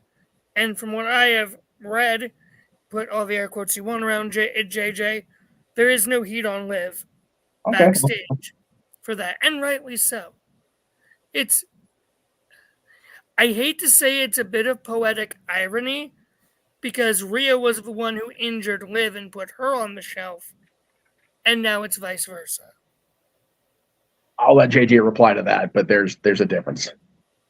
And I'm not saying it in a good way. It sucks both ways that they both got hurt. Now, do I think that they should turn Liv heel from this? No. Do I think she should win the title when Rhea is closer to returning? Yes. Do I think she should win it right away? There's an argument for it. But it also depends how long Rhea is out. And can Liv do that? Can Liv have that long of a run? I mean, personally, I am not going to shy away. I think the boat should absolutely win it if she's not going to go down to NXT and win the title down there. But that's not my call. I'm pretty sure she's going down to NXT. But I digress. So who wins it? It's either Liv or someone else. And then Rhea will get it back when she comes back. And I'll wait until JJ's rebuttal before I bow out, because I feel like I'm going to get my booty kicked in about 3, 2, 1. Or that. Teleporting into the command center via the Morphin Grid, live on location from Las Vegas. Hey, Hello, Datilla. how are you guys? Doing well. How are you? I'm tired. I just got back to my hotel. Jay Teller, dude, Jay Teller, dude, Jay Teller. Jeff, shut up. I will not. Is it true, JJ? Is it true what I heard? It's true. Noah, is it true? It's Tell your friend in TNA. Ask Kurt Angle. Attila, first off, welcome back. Hope you had an incredible time. Tina Rebel was a fucking amazing pay-per-view. And not only is it true, it's damn true. He finally believes. He finally believes? Wow. He believes in Joe Hendry. Even Joe Hendry. I gotta know what did it. Was it his entrance video? Because I have his entire entrance video on. It was a combination of things. I've said it here for the last few weeks that it's been more and more difficult with each passing week to not support him.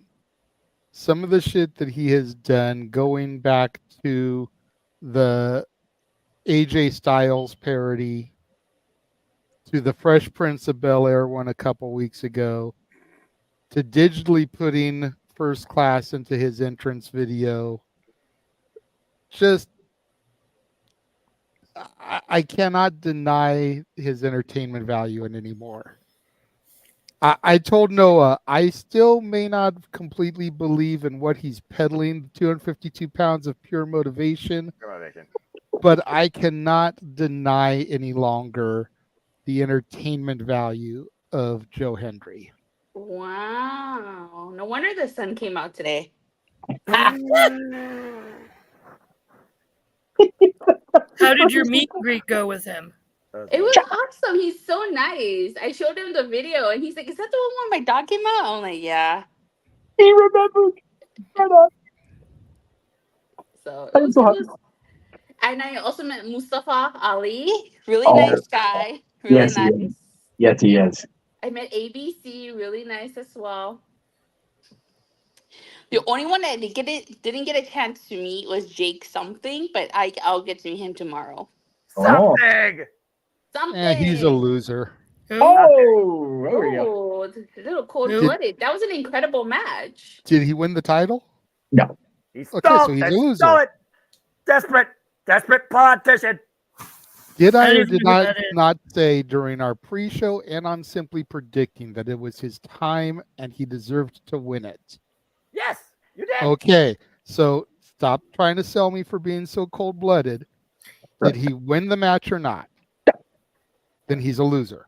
And was I not right? Did I not call Moose retaining? I said it was too soon. Yeah, wait. I love Nick. He's a friend, but not yet. Not yet. Slammiversary at best for Moose losing that title. That's at fair. best. The system cannot lose the titles until Alicia Edwards takes the Knockouts tag titles. Oh, no one wants to see Alicia with a Why you put that evil? Why y'all put that evil into the ether? What are you doing? Dude, Masha Slamovich and Alicia Edwards are now a unit. Oh, that's true. That's gonna happen. Now it's a mutually obligated agreement for now. All right, there's gonna be fallout. There's no way I see this happening. Because let's be real, is Alicia Edwards going to be Knockouts champion and defeat Jordan Grace? No, baby. Okay, so let's get her the tag title. Because Masha can do the dirty work, and Alicia can get the cheap chicken shit tag in and get the pinfall. Yeah. And act like she did everything. It's good storytelling, and at least that breakup we're talking about. I'm here for it. I guess. All over my head. Shout out to my friend Noah in Columbus with that. I know it's over your head, Josh. You should actually try watching TNA wrestling. Damn. But Josh does have to go. Over my head pretty easy with how short I am. So. That's that. Between his height and his age, he's done for halfway into the battle. Poor bastard. Mm-hmm. All right, Josh. We know you got to go. Do your thing. Oh, ladies and gentlemen, boys and girls, you wrestling crazy bastards, all of you. You can find me, the Cleveland combatant, the Meltzer of the Multiverse, on the Twitter, at Walking Hymnal, Instagram, Malomangram. You can find me here occasionally now on the Jeff Meacham Network on these shows. Usually you'll see me popping into dads in the comment section, making Jeff and JD what left of their hair they have out, which is always so much fun to do. It's difficult for me at this point. I know. I still got mine. Shut up, Mike. Man. Damn it. But, you're next anyway. Be quiet. So, thank you all. And honestly, you know what? If we ever redo that intro, my fuck Bill Belichick, I think that needs to be replaced by Cleaver's fuck the Young Bucks. Because I'd be okay. I with agree. The audio. Yeah, I'd be okay with the audio clip bringing us into the show. I am here for that. James, if you're watching, clip that and make it happen. Yep. So if we ever get the new opening, we'll see. But yeah. Yeah. That's right. Be gone, Mansfield. Arlene has spoken. Really, Arlene? Yes, really. Did I even say anything? I've been nice to your man, to your boy, all night. So come on, what'd I do? Josh? Oh, don't give me that look, Noah. Josh, say goodnight, Gracie. Huh? I don't get that reference. I know you don't. Just say it anyway. Shut the fuck up, Josh. I know you get that one. What are you, a fucking piece of shit? no. Dude, get out of my head. I was scrolling. What the fuck? Oh, no. Here we go. It's gone off the rails, kids. And finally, Go do your homework, bro. Now that's the That's number right. Now one. get the fuck out of here. That's the number one that did need to be played, though. In all honesty, but anyway. Good night, Josh. Good night. Good Josh. night. Love you all. Fuck the Young Bucks. That's right. okay. Well, that was interesting. All right, you. Oh, wait, I had a question for all you guys. Did you guys, by chance, happen to see me at all during No. No? No, I kept trying to look, and especially once you posted your pictures of Ali, so I had a better idea of like where you were with the staging. Yeah. But I couldn't really see you in any of the shots. I was near the ramp. I was like the first row on the right side of the ramp. And if they walk up the ramp, I was on. They You're on walk the down. I right was on the side. left. That's probably why they only exposed mostly the left. Yeah. Just so you know, JJ, I'm moving Mikey's show plug up to his personal plug so we don't try to get lost in the sauce here and get confused. Trying to anyway. This freaking thing scrolled like a snail with his damn phone. I was just to give you an idea as to where it is. I don't know if they showed it, but like Mike's antenna literally ran past me. That's crazy. He looks good. He looks like he's ready to freaking go. He's a renewed spirit. He's back home. Yeah, I'm glad. Yeah. So. All right. Sorry, I know you're moderating, Jeff. I'm trying to keep it rolling here since Mikey wanted to bounce out. So. Anyway, follow me on the Twitter at LBStatKid1977. Follow Dory Lou at Hathaway13. Follow us on the IG at Setboy13 and at Dory Lou. And there are our Facebook names. Again, use the hashtags StatBoy and StatGirl approved. And check out Sports Bar this week. The better planning sports bar, I'm going to call it. This Tuesday, 7 p.m. Eastern, 4 p.m. Pacific, as we go over what's going on in the first couple games of the NBA and the NHL playoffs. Dory Lou is very happy that the Minnesota Timberwolves won their first game today. I'm ticked off that the Lakers lost for obvious monetarily reasons. Thank you very much, LeBron. Get your ass off the court and actually play. And, of course, the NHL playoffs have started as well. And then on Thursday at 7:30 p.m. Eastern, 4:30 p.m. Pacific, we kick off literally the 2024 NFL season with the NFL draft as the players get their names called one by one. We'll look it all over, see what team should be picking who according to ESPN. The draft actually does start at 8 p.m. Eastern, so I'm going to give you like a little bit of a how's it going to work and all that, because my assumption is right at 8 o'clock when the clock starts, Chicago makes their first pick. More than likely, they're going to take the number one pick from USC. That is the rumor. So find out on Tuesday and on Thursday. As always, I love my family very much. I'm very grateful to hang out with them and talk about all this stuff. They do a great job. Continue with the super chats. Continue supporting them. Be polite. Love each other. I'll see you all on Tuesday. I love you all. Statboy out. Oh, for fuck's sake, Mikey! Really, Jeff? Yes, really. Try to get it once. All right. All right. So on to some actual wrestling conversation again. There we go. Wrestling! Yay, wrestling. You guys are funny. We did until it comes in, it goes off the rail. Huh? I said until it comes in, everything goes off the rails. See what happens. I have to show you guys my pictures. Go ahead, JJ. I'm sorry. It was going off the rails before. That's fair. That's fair. Yeah. Got a super chat. Oh. Go ahead. I said I have to show you guys my pictures and stuff like that. I took a lot of pictures and videos.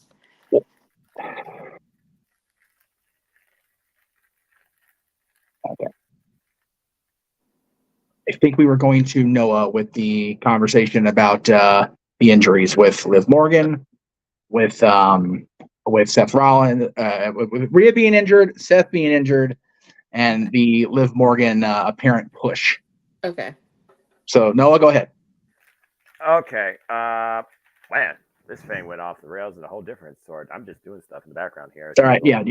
Just I just want to make sure we're all okay. Everyone's good now. We all good? We'll keep going for now. Yep. So again, Jeff, you and I both know freak things happen. Yes. It's just one of those unforeseen circumstances that have now been turned into a storyline plot. I guess the favorite thing here is at least has context because it is kind of a full circle long-term storytelling with the fact that it was Liv Morgan that was injured at Rhea Ripley. Now Liv Morgan injured Rhea Ripley. And she's owning that. It's a longer-term story for Rhea Ripley coming back as uber babyface, getting her revenge. Watch her, not watch me.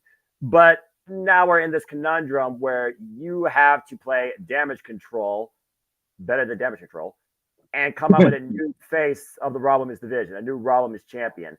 The problem here, they limit the identity and the worth of their entire Raw Women's division to IKEA thrown tag teams at this point. There's no real single stars or nobody that you believe could be the face right now, except for one name, but it's completely up in the air whether or not she's going to be part of this, whatever they're going to do tomorrow night, Monday Night Raw, to find a new champion. And you know who I'm talking about, Becky Lynch. Because right now, the man leads by example. The man's been there to hold the ship before. And at this point, they might need the man once again, even though it wasn't in the original plans. It's one of those things where I definitely don't think Liv Morgan needs to be champion because of this incident. But if Becky Lynch is unable to, it might be their only option. And I feel it's just going to add even more concern and tension across Raw and the Raw Women's division. Now, as far as the situation with the championship, the problem is in general, they just haven't built that level of star power or competition in Raw to have somebody worthy to hold the title that Mommy's held for over a year.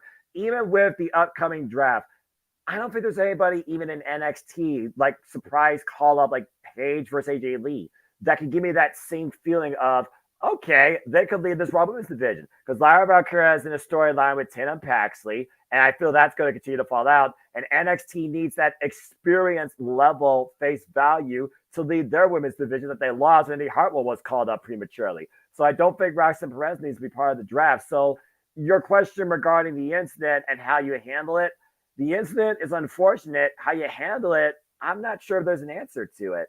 But Triple H, he's a guy that does have a longer term planned out organized vision.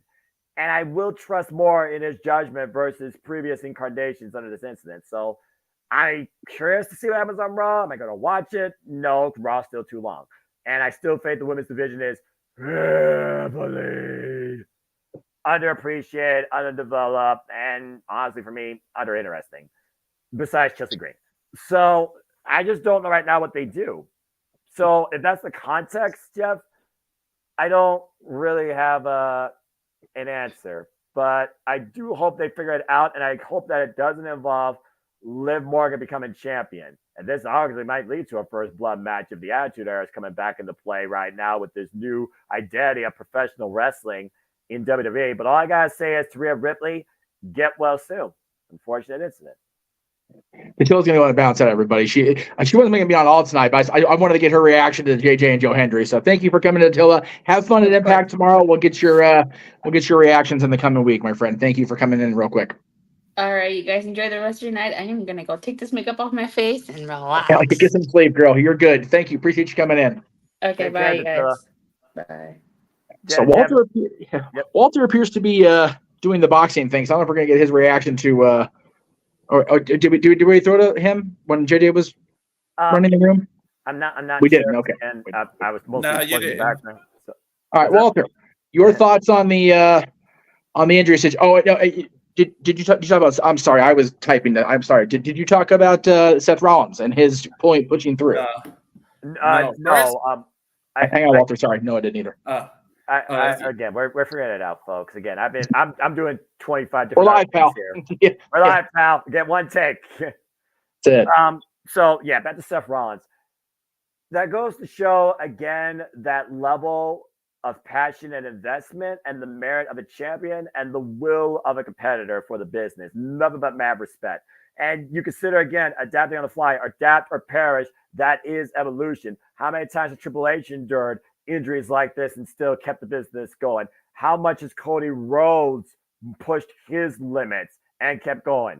Red creative hate, torn pectoral muscle, just right. So right. the fact that Seth freaking Rollins did all this at the grandest stage of them all to usher in the new era, leading to a further storyline with Drew McIntyre and inevitably CM Punk, I got nothing but respect, but it's like I said earlier. Right now, they were trying to move forward in this new era, passing the torch away from Rebecca Quinn and Tyler Black onto new faces. And unfortunately, right now, they might have to hit a soft reset. As far as Seth goes, take the time you need to recover yourself. You more than deserve it. And let's see what awaits you on the other side. But right now, I think the most important thing is your own self-physical well-being and your family. Now, respect to Seth, but please enjoy your time off because that's insane. I can't imagine the physical and mental warfare balanced in doing that. Nothing but respect.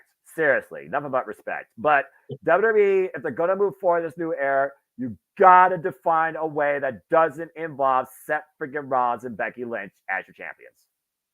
Yeah, I said in the private chat, I knew they were kayfabing that injury. There's no way he was, especially since it was the same leg that he hurt in Europe back in whatever it was 2015.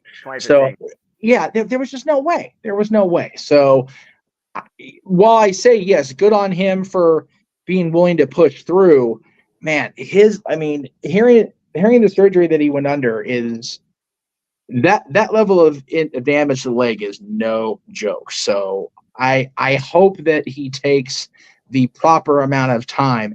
I get it. Get to WrestleMania, get through WrestleMania, get the moment. And when you think about how everything was laid out, you don't get to that moment with Cody and Roman making the callback decision on Seth without Seth being there. So he was essential to night 2.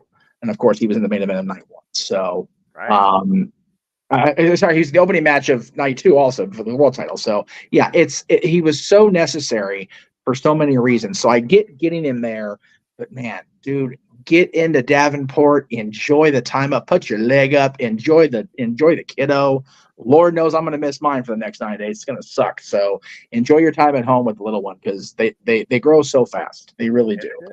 You only have one family in this life that you are bound by blood, whether you were born into it or you created it. So enjoy the moments that you have with it.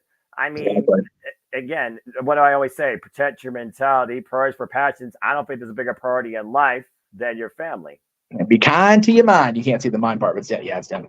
I respect that quote as well. So yeah, and to your point, Seth was involved basically 3 different occasions across a 48-hour period, intercepting 4 different storylines, if we're being perfectly honest here, all at WrestleMania. Exactly. You might argue to say he was the most valuable player. It's we called Drew the MVP of the pandemic when he was the WWE champion and going through that year. Seth Rollins has been the MVP pretty much since The Rock officially got drawn into the storylines back on January 1st. I wholeheartedly stand behind that. Seth was the MVP of Q1, no doubt about it. Yep. Walter, come to you on this injury stuff. I know you feel a certain kind of way about Ronda Rousey when she was in WWE and being an MMA person, and she had that thing with Liv that kind of soured the folks on Liv Morgan, and now here we are again with Liv getting the sour attitude, justified or not, from the fans as a result of what happened with Rhea Ripley, and then of course Seth Rollins now going down, and Noah mentioned Matt Cardona as well. God, poor Matt Cardona. Right? I mean, the Deathmatch King. Finally, the Deathmatch is caught up to him. Jeez. You know what though? He got his revenge. He got his revenge on Kane, and he got Zack Ryder's help. So good for him. Anyway. Walter. First of all, I gotta say, I fucking love combat sports. There you go. Wow. Holy shit. And this referee's an idiot. And if Garcia didn't pull this out because of those 2 knockdowns that weren't ruled knockdowns, he clearly knocked him down and he ruled them slips. This referee needs to get his license revoked. That's right. Anyway. That's fair. That's absolutely valid. Seth is definitely the MVP of the year. Like to do all that, and then we find out he had the what was it, a tier 3 on his meniscus? That's crazy injury. Like you can't even. And is either MCL or ACL too. Like there was significant damage. And Bailey, Chris Statlander, several competitors you could think of have been out for 9 months off an ACL, and he's been working with it arguably since 2015. Yeah. Yep. I mean, remember, he got hurt. He was out for as long as he was in 2015. He kind of tweaked it-ish in 2017, and they patched him back up enough to get him through with Hunter. So he's probably living on borrowed time the last 7 years, which is crazy to me. The schedule he's held that time that it hasn't given out before now. That wheel, it's like having a hole in your tire. It was leaking air the whole time, and now it went flat. Yep. And so hopefully this doctor can get in there, change the tire, and we get him back, and no more. Can we just how you can cheat in video games and press pause and just turn injuries off and just have fun? Can the universe just do that for a little bit? Can we just turn injuries off for a little bit? Like Jesus. Yeah. And I mean, again, power to him for. But no, I'm sorry. No, I was just saying, this just goes to show you're not living in a video game, and people actually do get hurt in this thing, folks. They actually hit each other. Yeah, it's crazy. But yeah, Walter, I'm sorry. We will keep stepping over you. No, it's okay. I like when you guys finish it. But yeah, we need to turn off injuries for a while. Yes. Oh. I almost called him Zack Ryder, but Cardona, just everybody. I'll tell you what, the only person benefited from this is the damn doctors, because money with these surgeries. Because that's 4 or 5 we mentioned. Just as many people as WWE just released are also hurt. That's crazy. Accurate. And these are risky surgeries. You can't just. We always say, "Oh, they'll come back stronger than ever." It's not 100% guaranteed. People just get hurt and don't come back. Look at Big E. He said he may never be cleared. And that's sad. Everything you worked hard for could just be one wrong step, one misstep, anything could just be taken away from you. So I feel for these people, and it's good to hear the comeback stories like Adam Copeland and everybody, but you got to feel for Mommy most of all. She's at the top of the game, running Raw. She's damn near in 3-4 segments. Even if she's not wrestling, she's in some kind of segment, and just boom, some freak accident, bumps a wall, and here we go, missing. It takes 3-4 months just to get mobility. On top of the surgery, on top of rehab, we might not see Mommy for a year. Right. So it's ridiculous. And then Charlotte, not that I'm a big Charlotte fan, but Charlotte's gone for a while. It's dropping like flies. Spring cleaning always comes along with a season of injuries. It seems right after the Rumble or after WrestleMania, 2-3 people get hurt. It's constantly. Yeah, and again, credit to Ashley Fleer, man. She is being an animal in the gym, man. She is just working that knee double, triple time.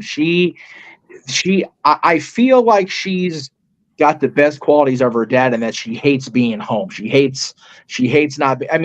I think she enjoys being home more because she actually is in love with the person she's married to, and actually enjoys their company, unlike her father. But at the same time, she's a creature of habit, and she's not out on the road. She's not getting that crowd endorphin. So she's missing it like crazy. So she's working her ass double, triple time to make sure she gets herself back. So kudos to everybody. I wish them well. And Cardona can ask his buddy Cody. He can ask Triple H. He can ask John Cena about a torn pectoral and how long it takes. And freaking Cena coming back in 4 months because he's a freaking psychopath. Right. God. The man scares me even now, all these years later. It's 2 months. I'm sorry, 2 months. He hurt in October. He's back at the Rumble. Yeah, and that's just because his dedication to the gym, and his muscle. Brock Lesnar would have got it. If he didn't have this big steak kind of neck, WrestleMania 19 would have been a whole different thing. I think if he hits that shooting star anytime prior to, if he hits any time after, honestly, because he was still a big, thick kid when he had that match with Kurt Angle. Mm-hmm. He gets it any time after his comeback. He doesn't need to. He's Brock Lesnar 2012. He doesn't need to fucking do shooting star press anymore. But if he does, it's a whole other conversation. You're absolutely right. All right, yeah. I am going to throw to JJ. He is in the green room, but I was going to, if you want to come in and finish off this topic, you are come on back in, brother. We'll go ahead and do the thing, and then we'll go to commercial and send the kids home. There you go. Okay. First things first, let's get to these super chats. Yes. We have $5 from Eddie, no comment. Thank you very much, Eddie. We got $2 from Emmanuel. Did Rikishi actually do it for The Rock after seeing SmackDown? After seeing the car destroy and the beat down to KO, like, wait a minute, maybe he did. The hell of a callback, hell of a thought there. I mean, I definitely feel like this Solo Sikoa bloodline is going to be The Rock's bloodline.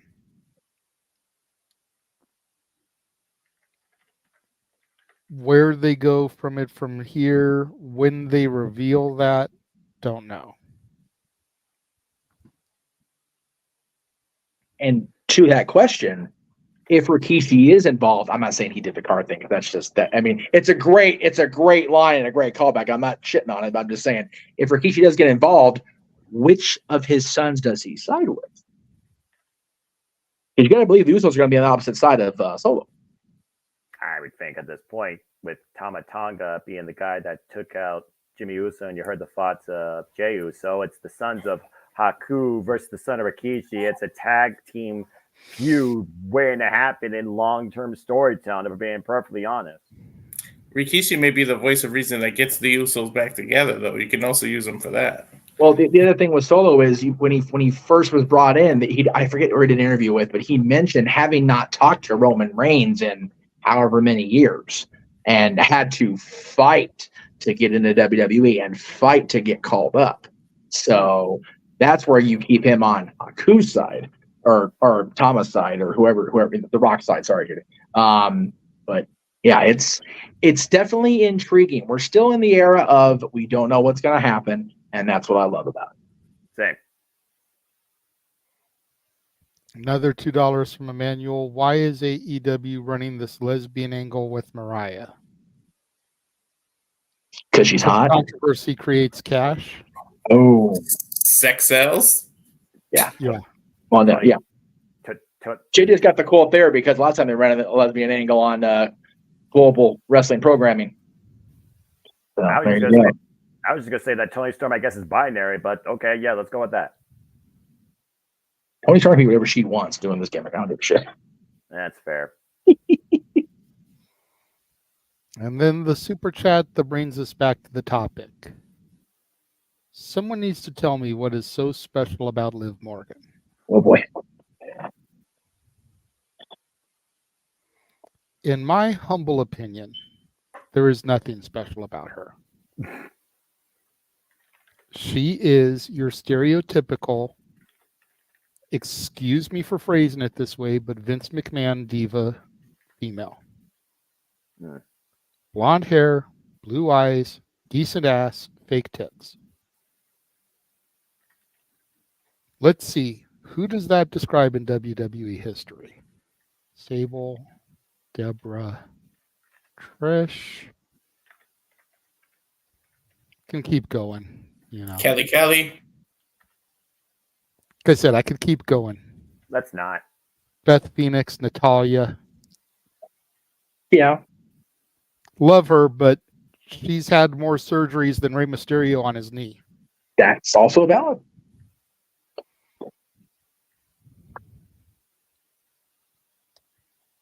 So that's where she is special. And she's not even that special in that aspect because there have been a dozen before her. Most of them were better. Well, again, what's original nowadays in the professional wrestling business? Entertainment business, really. Fair enough. Liv is accident prone. Yes. Yes. I agree. If Becky wins, what was the point of her losing at Rhea against Rhea at Mania? Exactly. Well, I almost feel like they have to go some abstract direction to make this even kind of make sense. Because to Arlene's point, if Becky wins, why didn't she just beat Rhea at Mania? Yeah. If Liv wins, she's going to be on Dom level heel heat. Yeah. Yeah. So why I not don't do it? know if that's what they want to do with her.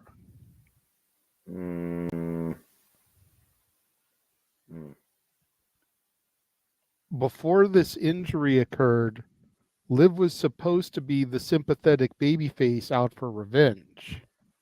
Yeah. And what's the point in pulling the trigger on her turning her heel? The person she's supposed to feud with ain't going to be back for another 9 months to a year. That doesn't make any sense. We already know Mommy was on her way to being a babyface anyways. But I feel like they need to go some other direction here. No, not Nia. No, King Mike. It's back, King Mike. Don't make me. I wouldn't mind Nia per se. Okay. But I don't think we do that. No. If I had to book this, and I know I don't work for the company, but I do have some pretty good suggestions. If I'm booking this, I'm booking it with the MVP of the Raw Women's Division right now, Mrs. Cardona. Oh, okay. Chelsea Green. I said her name earlier. I said her name earlier. Again, she said on Chris Bentley's podcast, not about the championship, about the moment. Let's see. What do I remember more about the Women's Royal Rumble? Chelsea Green getting slammed into her partner. Chelsea Green being flattened. Chelsea Green giving me moment after moment of how she's surviving. Chelsea Green deserves to be the face of the Raw Women's Division. And if she and Piper are both supposed to be in this battle royal on Monday to determine the new champion, you've got Piper helping her through the way. Yup. Yeah. We're the women's champion. Because other than Nia, you don't have another big girl like that to really contest with. No. Because Raquel's injured as well. Yeah. And even Raquel, she's athletically fit, but she's not the same dominating size as Nia and Piper. That's a fair tangent. I was actually going to say, just out of also context and history, you were thinking about going so abnormal. You were thinking about this battle royale defining a new, what's the word I'm looking for? Front face runner of the Raw Women's Division, single star. I still am on that proverbial sword and shield with Big Baller. May I remind you what happened at Clash of the Castle the last time Liv Morgan was a champion and somebody took her technically to the limit and yet she still lost? Can we finally fucking maybe give something to Shayna Baszler? That would be nice. Shayna would be a good call. See, here's the thing with Shayna. Go for it. I'm just gonna be blunt. I know it's a different time. It's a Triple H era. It's not a Vince McMahon era, blah, blah, blah, blah, blah. But Shayna Baszler, for as good as she is in the ring, is not going to sell tickets the way that some of the prettier women do. Oh, God. It's facts, Noah. It's facts. Yep. I'm not saying it's right. Yeah. But let's look at everything for what it is. JJ, I love you like a brother, but sometimes I hate you being right. I know you do. I know you do. He's definitely right. He's definitely right because you got to remember with the females what they who their target audience is, and why do you think Luna Vachon didn't defeat Sable? Yep. Yeah, true. Yep. Yeah. I was never going to. No, I even I understand that, especially back then. Yeah. It's just the nature of the business. Ugh. This business still And pisses me off. that's where Liv Morgan unfortunately has things going in her favor because there's guys out there that simp for her. Pathetic. That would line up from here to your house in Ohio to subscribe to her OnlyFans if she ever made an account. Just to get saucier bikini pics than you can get on her Twitter account because she's not going to show the goods, just like none of the other wrestling women show the goods. Because they still want to get, their deals back eventually and work with other companies. The things people do with their money and their time. Pathetic. It's the facts. I mean, I don't know how else to paint the image, Noah. Like, again, whether it's right or it's wrong, you see two people standing on the end of the freeway off-ramp selling flowers. One of them looks like Tiffany Stratton. The other one looks like Shayna Baszler. Who are you buying flowers from? Neither. I don't have a green thumb. In fact, if I didn't have gardening, work with me, Noah. You're buying flowers for your mom for Mother's Day. Fine. I'll run with this for now. If I, the simple man, chose to invest in such a business avenue, just riding down the 405 in California, and I see the submission specialist, the MMA expert, Shayna Baszler, and this Barbie doll. That's where you said Tiffany Stratton, right? Yes. Now again, this is me. I'm being honest. I'm gonna be honest. And I'm gonna be if I was not me. Okay, but as you're doing this, you don't know who they are. These are just random women. One who looks like Tiffany Stratton, one who looks like Shayna Baszler.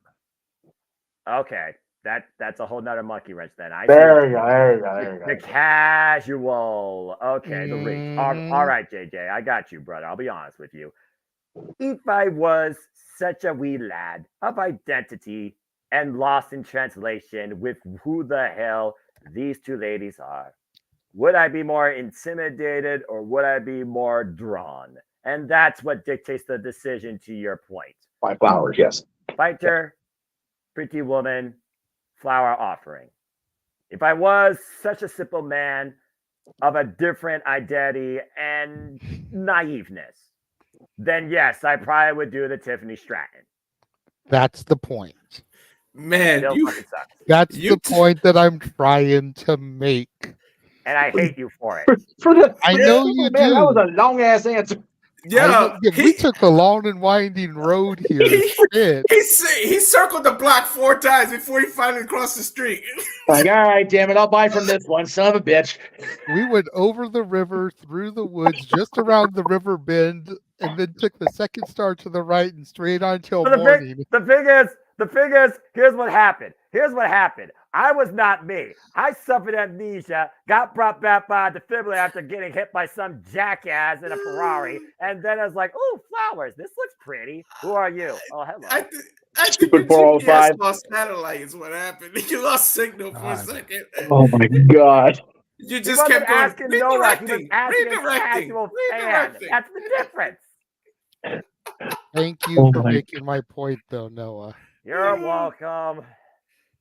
As much as it pained you to do it, thank you for making my point. I hate sometimes being part of I gotta be on that freeway tomorrow. Why you gotta bring up the 405 for? Because I used to play Midnight Club LA. I gotta say one more thing about Liv. I honestly believe Liv's spot was made for Mandy Rose, and then all that crap happened, and she's pretty much that. I think that would have been Mandy Rose's spot. That's a fair point, somewhat. You know what?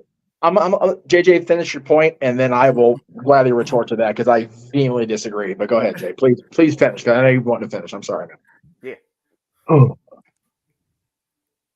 That this whole show has gone so askew that I can't remember if I was going to say anything else about it. But the bottom line is, and I'll touch on the other people in a moment, just so I can get finished with the live portion. Okay. I don't give a fuck what Josh said earlier. Roman Reigns was champion for 1,316 days, defended the title like 32 times, and was on maybe 60 episodes of television during that entire fucking reign. Right. There's no reason they had to take the belt off of Rhea in the first goddamn place. Mm-hmm. That's my other issue with all of Yes. I agree. That was my initial thought from the get-go, because at the end of the day, I can at least recognize, acknowledge, and remember Rhea Ripley being champion because she has been on screen weekly. Exactly. Even if she hasn't been defending her title, she's still been prominently featured on television. And she could still be prominently featured on television with her arm in a sling. Yep.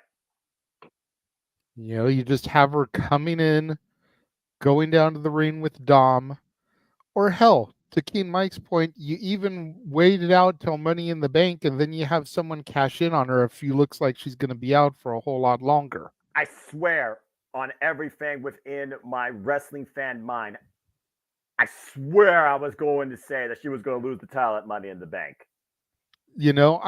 So you have her in a sling just on TV for the time being, not really knowing how long she's going to be out because they said an indefinite amount of time. Right. If come Money in the Bank, it looks like she's going to be out till Rumble, you have whoever wins the briefcase cash it in.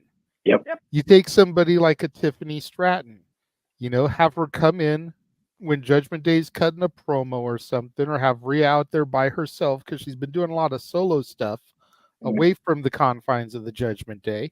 Yep. You have her out there cutting a promo. You have Tiffany come in and crack her upside the back of the head with the briefcase. Hand the briefcase to the referee. Prettiest moonsault ever. 1, 2, 3. You're out of there. Yep. And this whole discussion isn't even worth it, and getting up everybody's ass about the Liv Morgan shit because we didn't have to deal with it. Yeah, exactly. Beautiful. I love it. I love that booking. And then the point that I think you wanted me to make to Josh earlier is I believe Liv was already injured. Rhea kayfabe injured her. Ding, ding. Yep. That was a means to an end. Rhea may have been banged up, but she was still able to perform. Liv injured Rhea Ripley. Yes.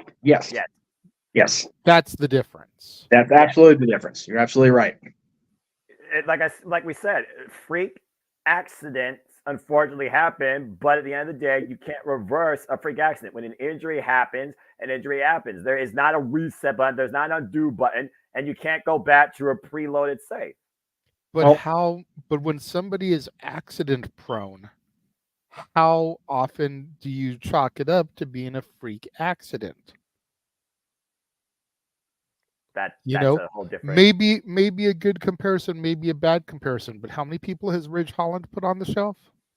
I'm officially one kayfabe 2.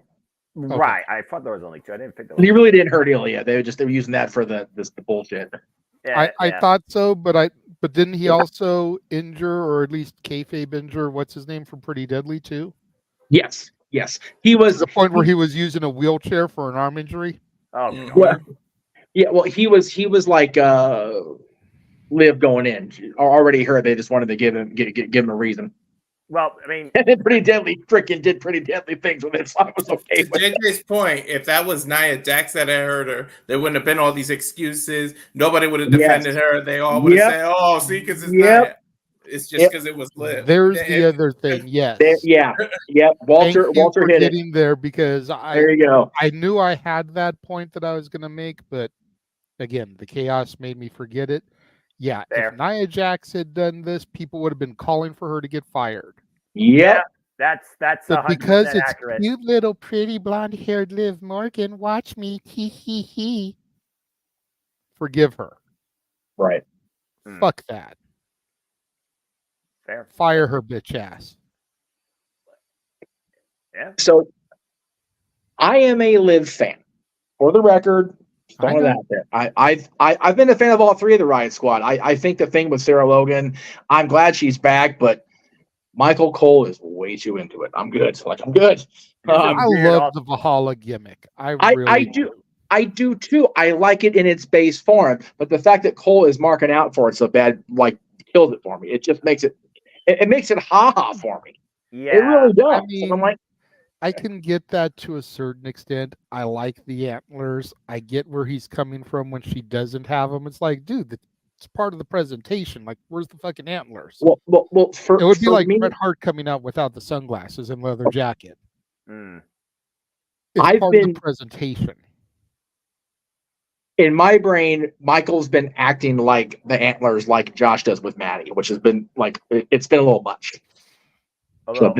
That's where I go with it, like overkill. As far as the OnlyFans thing, or not OnlyFans, wow, I went to Mandy Reaver right away. Sorry, Amanda, I apologize for that. Jesus. As far as the Mandy Rose thing, I think she was still going to be in NXT for a while with Toxic Attraction and just stood her ground. You know what? A lot of other people were allowed to do other side projects, and she just happened to show a little too much titty. And like, okay, well, if I'm going to get fired, I might as well lean into it. And yes, to your point, it's still very much, again, if you believe the reports, I haven't subscribed to it, so I don't know. But it's a lot of teasing, the occasional oopsie daisy, there that is. From what I hear, Velvet Sky, on the other hand, has just said F it. And so good on Velvet. If Billy Corgan still wants to employ her, then she's going to be doing that. Then good choices all around. A huge difference in levels between NWA and WWE or AEW. Valid, and I don't think Velvet Sky or Jamie or whatever is going to be pushing for a WWE job. So I really don't think she gives a shit. And if she wants to work for AEW, that just proves she's had more concussions than we realized. Anyway, although it would get her back with Madison.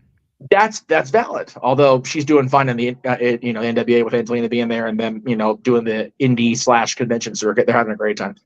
And if Madison wants to get a coach spot, good for Madison, because I think other than her choices and marital spouses, Madison's a hell of a woman, and she's a great teacher.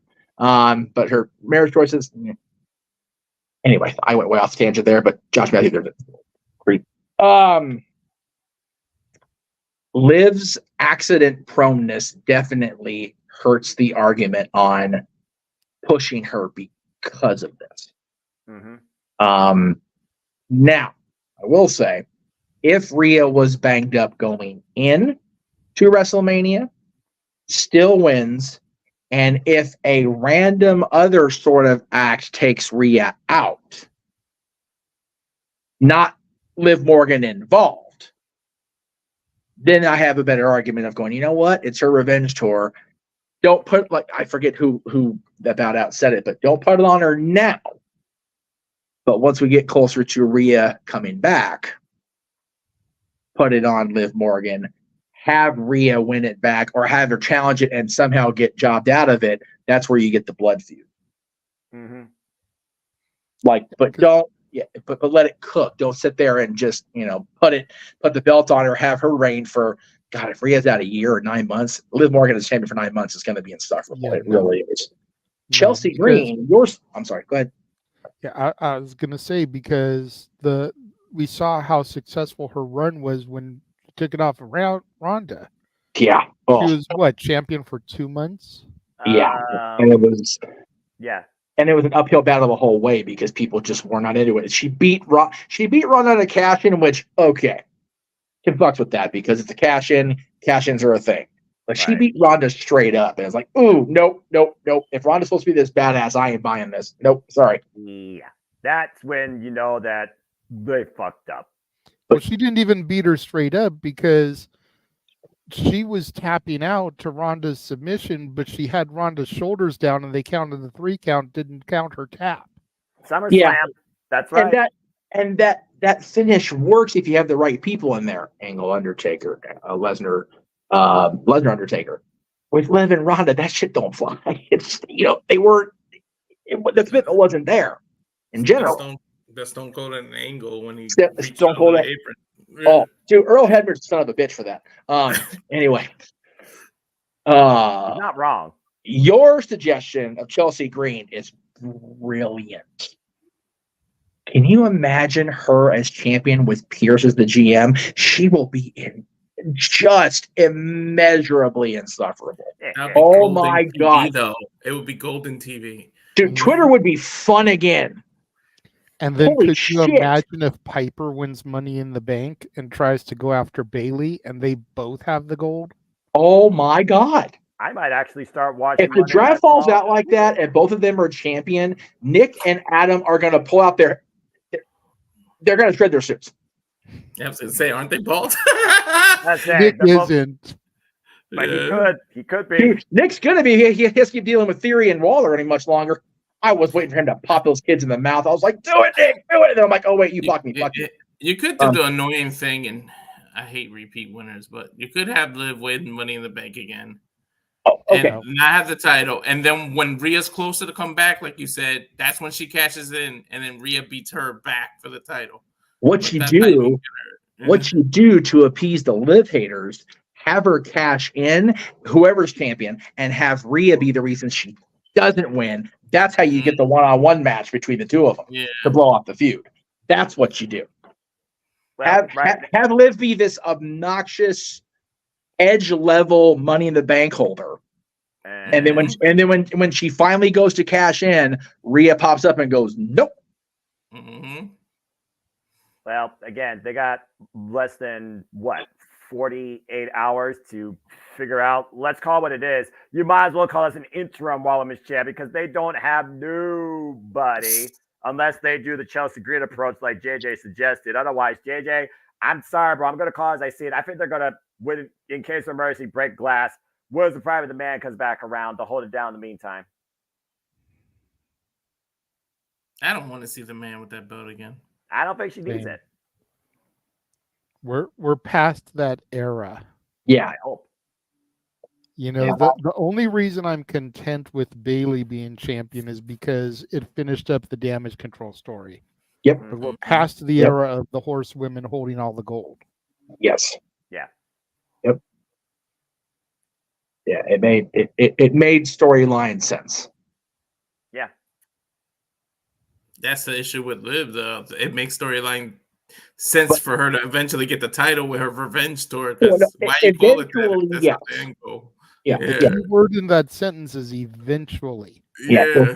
One day in the Battle Royal. Yeah. If this little less than Barbie waif of a person wins that Battle Royal, when a Battle Royal is the complete opposite of that, like, I'm good. And yes, well, Chelsea's not that much bigger. Chelsea is crafty. Chelsea is a psychopath. I'm okay with that. I'm okay with her doing it. And she's got backup.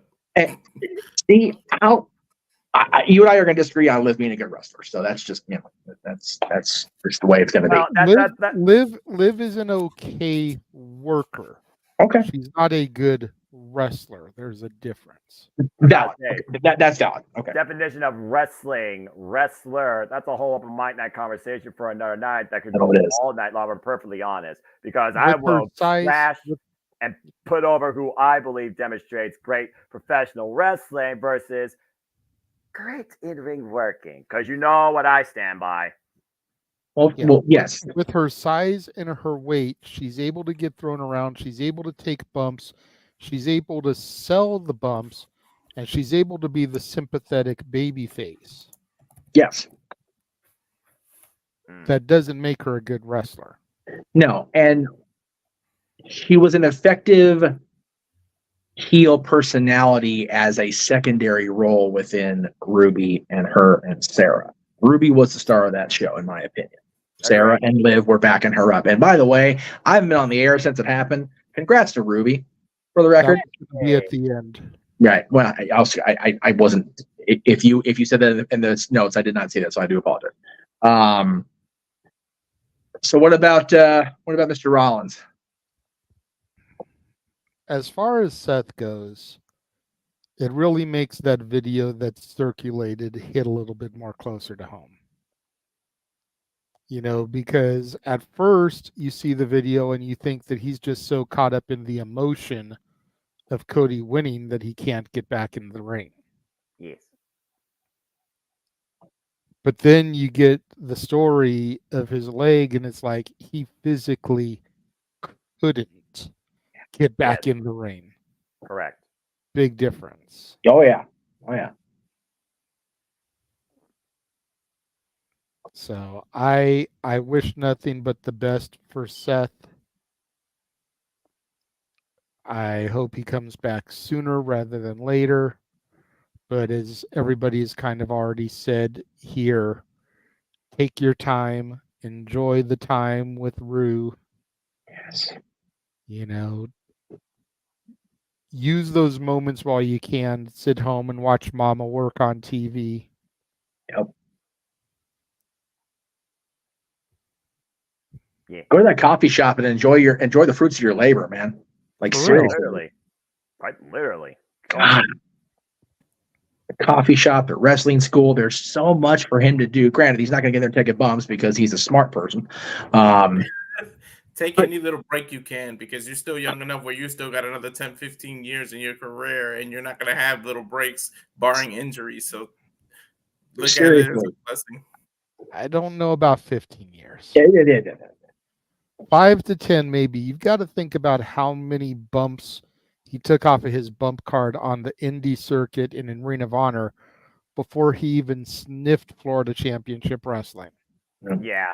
That's true. That's so true. It's a fair point. I mean, look at Randy Orton. He's only taken bumps in WWE, but how much time has he had off due to injury? I'm just saying. I forget. It was a day or two ago.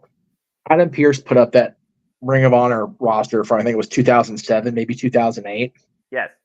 It was scary how much of those people are still involved and still bumping.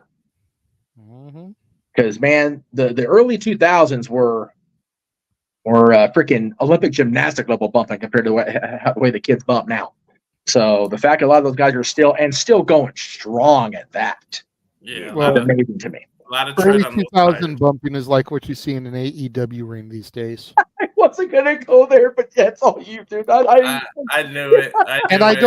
And for Noah, I don't mean that as an insult, but it's just facts, because you got to figure who the EVPs are. They're guys that made their name on the indie circuit during that time, so that's their niche. That's their knowledge. That's what they are attracted to, because that's what they worked with. Yes. But again, in 2007 Ring of Honor, they were wrestling more than they were flippity floppity around like a bunch of yahoos, and that's why they're still going. And even still, we didn't get 352 super kicks in a match that didn't win the fucking match.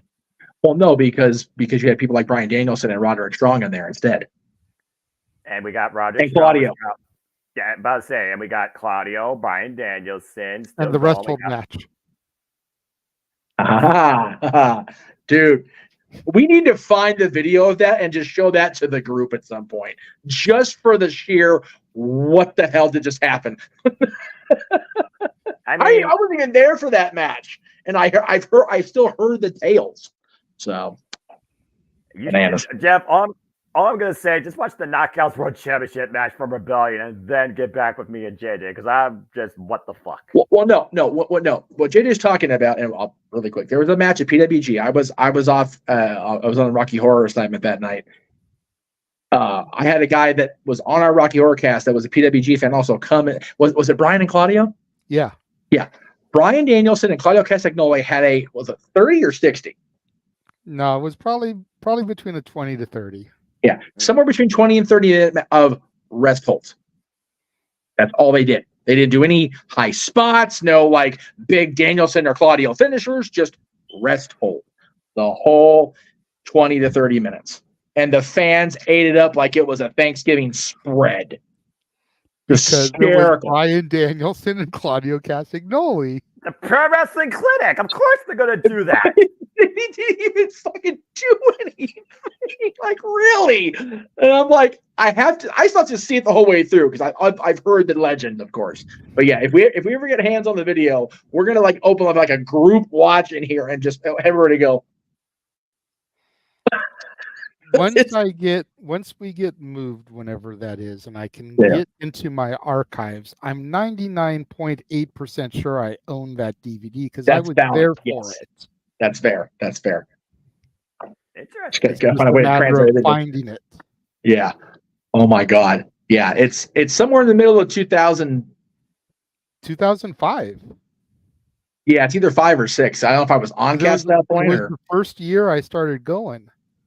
Okay. So well, because I started going to Rocky. We're going off track. I started going to Rocky until late 05, so it had to have been somewhere in 06. Okay. Anyway. At least this off track is actually related to professional wrestling. Yes, that's valid also. And it's manageable and it's cohesive amongst the four of us that seem to know how to gel off each other. What's going on, Logan? I just thought of another thing to do with the women's title, like a big fuck you, petty shit. Just as a fuck you to everybody who booed her, I would have Max Dupree win that damn title as a fuck you for booing her on that house show. Dude, I was going to parade if they had Maxine win that title just for that. That'd be great. That'd be insane. No. Shit. I like Maxine, but no. I do too, and yeah. Abby Nile has a better chance of winning the title than Maxine Dupree. Agreed. I don't think there's enough fucking in the office to pull that off. That's the thing. So, you know what? I already shocked the world today by saying that I believe in Joe Hendry. Yes. I would rather see Candice LeRae get it than Maxine Dupree. What? Just to further cement this heel run that she's on. Like this new evil Candice that we're getting as the women's champion. Wait, I don't see her having a long run. I could see her still losing it to a Money in the Bank cash-in at Money in the Bank. Okay. Or even if the Queen of the Ring gets a title shot, I could see her losing it to that person. Oh, that's right. Queen of the Ring's coming up after the draft. But I over somebody like Maxine Dupree. Mm-hmm. Yes, Jeff. Did you smoke some of this, man? No. Killed my bit completely. Never mind. I'm good. Never mind. I was gonna have Alexa check for nearest hospital on here at Victorville, but he totally fucking killed my bit. Never mind. I'm good. I've got people in the chat that watch my shit and know how much I despise Candice. Like, whoa, what the hell? Blink 2 times. Oh my God. Are you okay? Are you okay? Android replacement. Somebody call police. Bloody hell. Oh my God. He's AI. That's AI. He's AI. His mind exploded because Joe Hendry made him believe tonight. That's it. We've lost him. And he got sensory overload and came back with an AI replacement to finish things out. Oh my God. What the hell, man? That's why he went away for a little while earlier. There was the AI. That's it. WWE Women's Champion. That's it. I'm gonna have Candice sign the figure to you on this date. JJ believed. JJ believed Joe Hendry and lost his mind. There's a signature for the Candice figure for no reason. No. Bottom line, though. In all seriousness, she can still eat a dick, and she probably has most of the gorilla locker room. Wow, check please. All right. But I'm just. It's a battle royal. That's fair. That's valid. It's not like she has to beat Becky Lynch or Nia Jax. It can be some crazy fluke bullshit. And imagine if her and Maxine are in the Final Four. There you go. I can see that. Because my God. It's the only storyline right now in the Raw Women's Division outside of Liv Morgan's Revenge Tour. You have Candice LeRae, Indy Hartwell, Dark Side. And you have Maxine Dupree and Ivy Nile it truly is the only other story in that women's division, despite the fact that NXT has created 5 storylines in their division. Dude, it can even be her and Indy at the end, and Indy feels like she freaking got on Candace's good side last week, and then Candace just dumps her ass over and goes, "Nope, what you get for being her friend, bitch." And Safit, in other news, the sky's going to be blue tomorrow. And you could expect a high and low wind pressure variation mixing in between the North California area, the 405, around 9 p.m. Never mind. What? I'm only hoping for a blue schedule. 62 degrees right now. Like, what the hell? How cold out there? It is 62 right now. It is 11 o'clock. What the hell? What is it out here? I wonder. I'm curious now. Hello, 911. I'd like to do a welfare check on my All right, well, we did get 2 more super chats, so let's go ahead and get to those. Okay. The greatest chat name that pops up in the chats, 26.2 miles outside parts unknown. Is anybody attending the New Japan show in Ontario May 11th? I would like to. I don't have the funds right now. That's what's keeping me from all the wrestling shows right now. Yes, same. Dynamite is coming to the Forum at the end of May. New Japan Resurgence is on Ontario on the 11th. Yep. We've got WWE coming in September, I think. September or October. September, yes, sir. It's like, I'd love to go to all those. Do all the things. Yeah, I got freaking Against All Odds in Chicago. It's only 4 hours Greyhound trip away from me. There's SummerSlam in Cleveland, Ohio. That's 2 hours away from me. There's AEW Collision in Youngstown, Ohio. That's about 4 hours away from me. But at the end of the day, Priorities for Passions, biggest priority right now, debt consolidation for me. What about Money in the Bank in Canada? Yeah, Money in the Bank. Yeah, not too far either. Money in the Bank. I was thinking about that too. But I'll be lucky if I do something live wrestling related this year. Period. I'm going to try for SummerSlam just to keep with the tradition, but it's still a stretch. The shows in May, unfortunately, are for me, they're battling. Resurgence is in between the payout that's hopefully going to come tomorrow and me going out of town this week, I should say. And then the Forum show is after Disneyland, where I'll be broke as fuck again. So it's kind of what it is. Yeah, if tonight hadn't been Rebellion and, Rebellion hadn't been in Vegas and Dattila had been able to be here on the call, we had a show here where they were doing a tournament to crown the VPW champion. Sean Black was going to be on the show. I forgot about that. Yeah, that would have been cool to see Sean. Yeah. That would have been cool to see Sean. And Mikey was at the show last month. Oh, okay. Mikey O'Shea. Yeah. Wow, man. So it's like some of those guys are actually starting to get up here to where going to this company to try to support. It's like, hey, I know that guy. I remembers. And he remembers me. That's the difference. Yeah. And Seth with my bucket list jealousy going to the Garden in June. Oh, yeah. That's my story birthday, isn't and I'm finishing pissed because the story's already ended. Well, I mean, for you, yeah. But for me, I always want. Go ahead, Walter. I'm sorry. That's my birthday, and I'm pissed. I'm leaving for California 2 days before that. They shit! Announce MSC after I leave. Yeah, no. I always hope that they book a WWE show sometime around a Kings visit to New York, so I can see the Rangers play against the Kings in the Garden, and then go WWE the day before, the day after. That'd be that would just be a great quick little 2-day tripper. Well, again, only the business will tell if that ever truly becomes a thing and when things will line up as the business continues to evolve, change, and let's just put it as it is, folks. Give us and book more professional wrestling than ever before, even our watch long event schedule. And we're nowhere done figuring out the rest of the year yet. Yep. What the hell? Oh, there she is. Oh, there's Dattila. Just had this sent in the group chat. Oh, okay. I have the notification turned off. So I'm guessing that's her with her hands clasped on her mouth. Yeah.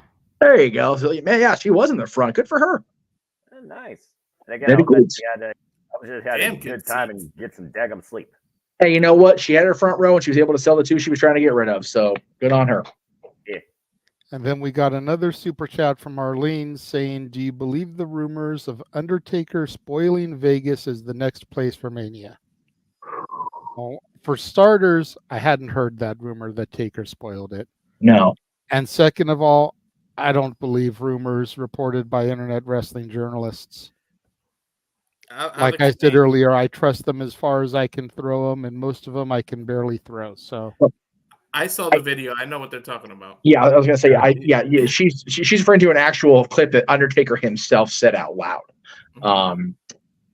But I would like to believe it's going to be in Vegas, but I'm still kind of hoping they push it to the year after, only because I can save more money by 2026.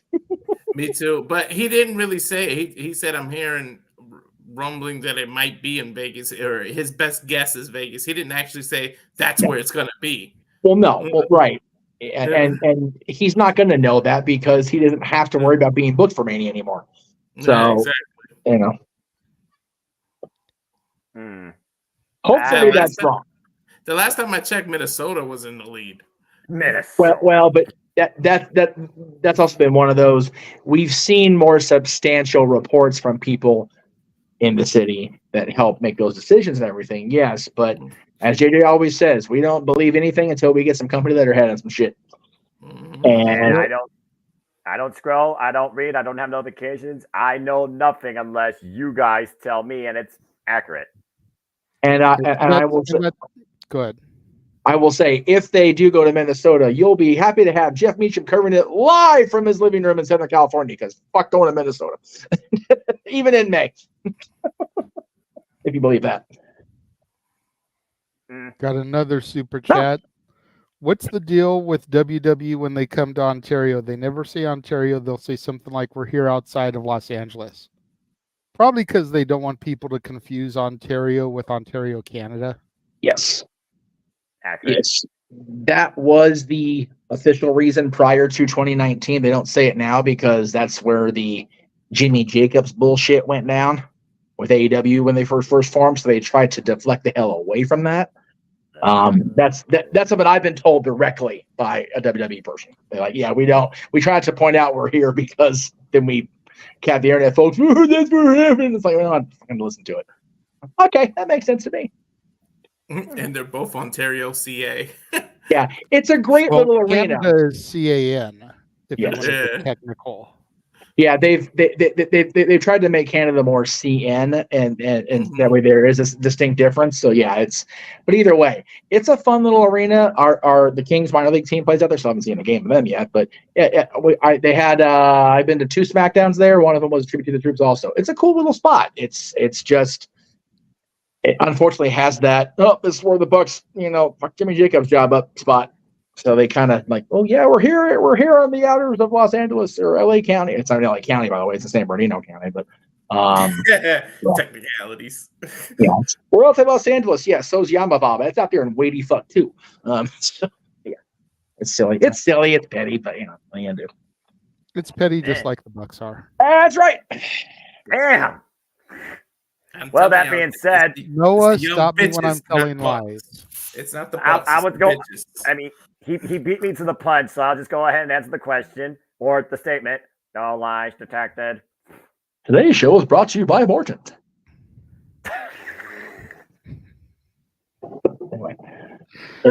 Anyway. I've got a Morton somewhere in here, but we don't. None of the rest of you except me lives here. I don't use the Morton, so like I don't know where it is.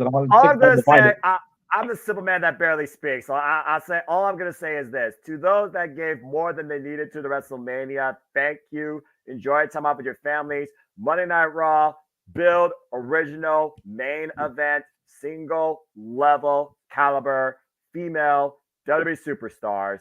Yes. And really bring us something special out of this Royal Rumble. Wow, no, you're fucking Battle Royal. Fuck everything. Battle Royale on Monday Night Raw. To your point, building more main event caliber women. I think that's what's going to happen with Queen of the Ring. Yes. I hope you're right, personally. Because if I had to place a wager now on 420, no, I'm not high. I don't do that. I am. But if I had to place a wager Just hear speculation. Tiffany Stratton is going to win Queen of the Ring. Roxanne Perez will take Money in the Bank. Ooh. Okay. Interesting. The center of the universe as the Queen of the Ring. Oh, right. It just right. writes itself. Yes. That's Yes. fair. That's very fair. And if Roxanne goes through all of this to get her baby back, just to have to cough it up when she gets drafted, you don't think she's going to try to do everything she can to get that briefcase so that she can claim dominance on the main roster? Wherever she goes. Wherever she goes. Just something to think about. It's a fair. I'll tell you this, brother. And I'm just saying it like this. If she's still champion, Roxanne Bailey. Yes. No, right? Yes. I'll say this. Whoever comes out of the Battle Royal as champion will further the theory making for Queen of the Ring and Money in the Bank.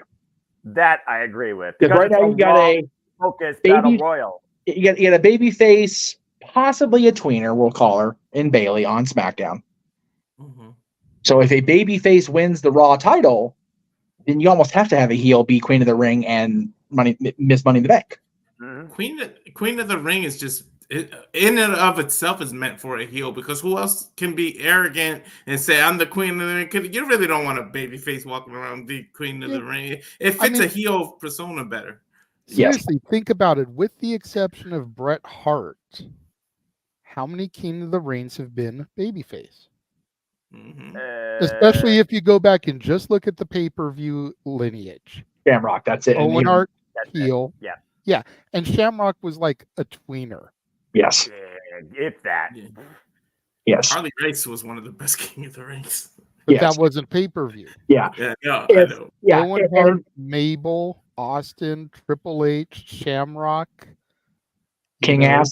Let's switch to King Billy Gunn.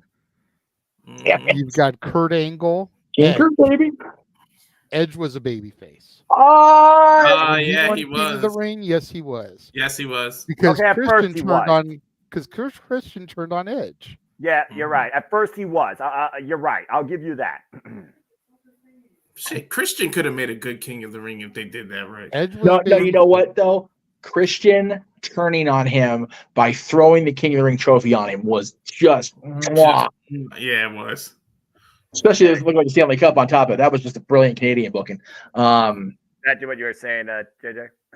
I agree with you to an extent, Arlene. But if we really want to get right down to it, most of the women's roster struggles on the mic. Yeah. Yeah. With the exception of maybe Charlotte, and she's out of action still. Yeah. You know, half of the roster barely speaks good English. Yeah. Quarter of the roster has thick accents that you can barely understand half the time, like Dakota and Becky. Yeah. And the ones that do speak good English fumble quite a bit. Yeah. Even long-tenured veterans like Natty aren't the greatest on the microphone. No. Money in the Bank is in July? Yes, early July. When was Charlotte's injury timetable? 9 months, I think. Okay, too soon. Okay. About to say, But it's we're also talking about Charlotte, and you said what a beast she's been in the gym. No, yeah, she could end up Super Cena-ing it. I mean, she's Super Charlotte. She could. I don't want to wish that on the universe. Let me be clear. I know people don't like Charlotte. I do, and that's fine. But it's just something. And like I said, everything hinges on Monday, which is good because it should hinge on the championship being won. Everything should revolve around titles. That's how wrestling goes. That's what Dynasty is going to be for the most part. Oh, dude, I can't believe that's tomorrow. I can't believe I have to miss every bit of it being on the road. I'm so mad at things right now. Oh, I'm so mad. All right. So that is going to just about wrap up the topics for the night. We are going to take a long commercial here. We're going to run the Gary Hebert trailer. I know. I want to go grab me a drink. I'm out of water. I've finished my cookies and cream milkshake that Kyra made for me. Hey, there you go. So I need to get me something to kind of wash the ice cream down. Fair. If we get any super chats during the trailer, we'll address them when we come back. If not, then we'll just go to the shills. Sounds good. We will be back.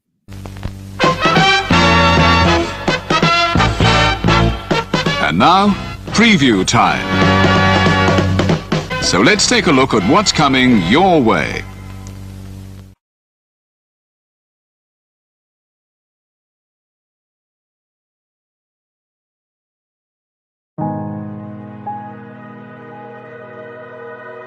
Gary Hebert, the man, the myth, the legend. I was amazed, and I was looking to become a better skater myself, and I wanted to be like Gary. When you look at a guy like this, he's one of the most talented people in his profession. He's been given gifts by God. It can get frustrating at times when you're trying things that, that maybe don't come as quickly to you as other things. And, you never really felt that sense of frustration with Gary. It was always about improvement and positive reinforcement. Was it really the end? Was that head injury really the end? God has called Gary to continue to be a blessing to others and to be a passionate example. My name is Gary Hebert, and this is the World Academy of Hockey, otherwise known as the Inside Edge. I would recommend anybody that have a chance to come to his hockey school. I think it'd be well worth it. It'd be rewarding to all the kids and anyone he coaches, from whether it's an adult, a professional player, to a little kid like a Mike or a Squirt. Gary, from day one, has been instrumental to my hockey career. I started out as a potential Division III player, and Gary brought me single-handedly through high school and into a top Division I prospect. I owe it all to Gary, the biggest legend on and off ice there's ever been. Listen, watch, learn, be confident, and have faith. Those are the answers I was brought to. Yet, I only now am really learning how truly important those 5 things are. Through preparation, through appropriate thoughtfulness and thinking, we can learn to untie the typical knots between our ears that drive us into underachievement and underperformance. And lo and behold, we can learn, I think, to fulfill our God-given potential. Gary has the innate ability to make people not only better players, but better people. The life lessons they learn from Gary are incredible. I can always remember leaving that rink knowing as a player I got better, or I had something to improve on to get better. And I think that's what you excelled on as a coach, is giving us the knowledge to know what we needed to do to get better. There's coaches who know the game, but can you communicate and create passion in your kids and in your players? And Gary's able to do that. Gary's got great knowledge and the great hands, but more importantly, his ability to connect with people and care for them. His communication skills, to me, really stand out and separate him, and that's why he's one of the best, in the world. Gary's a legend. He's a special, special man.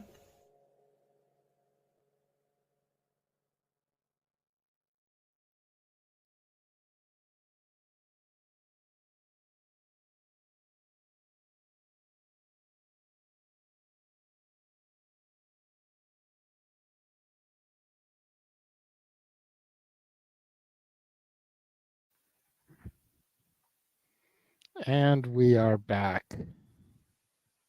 This was great from Emmanuel. Jay, you needed water to wash down the words of Candace winning a title. That's valid. Accurate. We're probably gonna have a freaking stroke right there on the spot saying that shit, dude. God bless your health maintaining itself. Yeah, no kidding. We did get a $2 super chat from Emmanuel. The real game night champion will return next week. And we will definitely be getting to that here within the chills. Yes. Just gotta chill for the chills, brother. Let's wrap this thing up and get some sleep ahead of Dynasty, folks. Yes, most of you anyway. Yeah. Well, we had him on the show earlier. Go ahead and give him one more plug, even though he probably doesn't deserve it. Follow the Cleveland combatant Josh Mansfield on Twitter, Walking Hymnal, on Instagram, Mallow Mangram. Follow Big Baller G, the birthday boy yesterday, who was supposed to be here today but was unable to show up. Follow him on TikTok, Big Baller G 1988, on Twitter, NoDQ_Big Baller G, on Instagram at Threads, NoDQ_Big Baller G 1988. Subscribe and support Datilla at Rangers of Wrestling on YouTube. Check out her content. It's wrestling time every Monday, Wednesday, and Friday. Thursdays, she reviews Impact on BodySlamWrestling.net's YouTube channel. And then, per the agreement, she will be reviewing both nights of Spring Breaking. I don't know if she'll be doing it on her channel or if she'll be doing it with her friend over at the A+ Hero Report. But she's going to have to review both nights of Spring Break and going to be looking forward to seeing her thoughts on that. Walter. Yes, my socials on Twitter, X, Twix, whatever we were calling it. I can go for some Twix now after what I just smoked. But anyways, X, it's at Walter Alex Cruz, Cal Fire Farms Instagram, and the Rage of Wrestling YouTube, which UFC Watch Along. You can see my antics of my reaction to Knockdown is on demand, so if people can check that out. And that's it for me. No, got a super chat that may not appeal to Jeff from Emmanuel. My heel era 3 years in a row. Edmonton versus Kings. Go Oilers. Fuck off.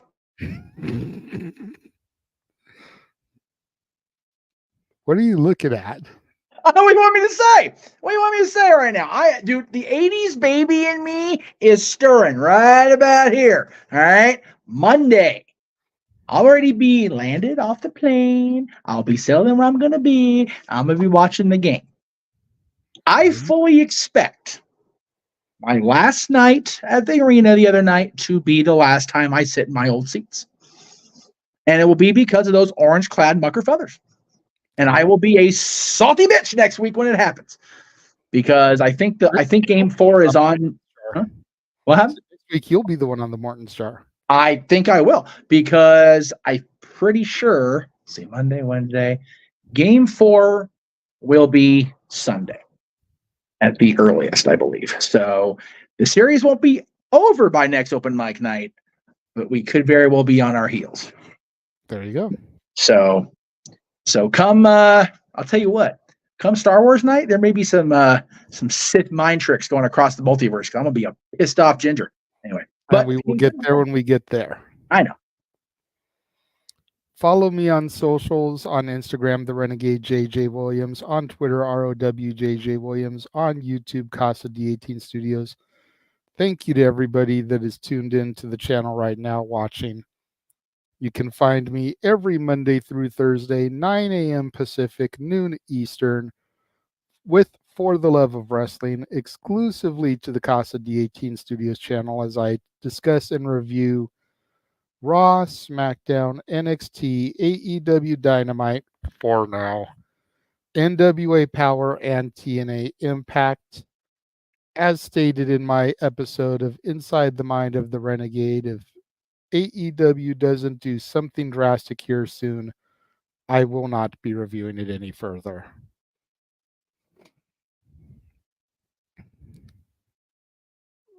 Mikey was here earlier, so another shout out to him. Make sure you follow him and Dory Lou on the social medias. On Facebook, Dory Lou Hathaway and Mike Caldwell. Twitter, Hathaway Lou and LB StatKid 1977. Instagram, Dory Lou and Statboy13. Is this the right graphic? Yay! Yeah, it is. Make sure you tune in. Woo-hoo! Every Tuesday, 4 p.m. Pacific, 7 o'clock Eastern, for Stat Boy Sports Bar. Follow Greg Cherry on the socials, at Greg Cherry Brand. Follow the Heebman James Hebert on the socials, James Heebman Hebert on Facebook, J Hebertside95 on Twitter and YouTube. Let me see here. Is that it? Noah.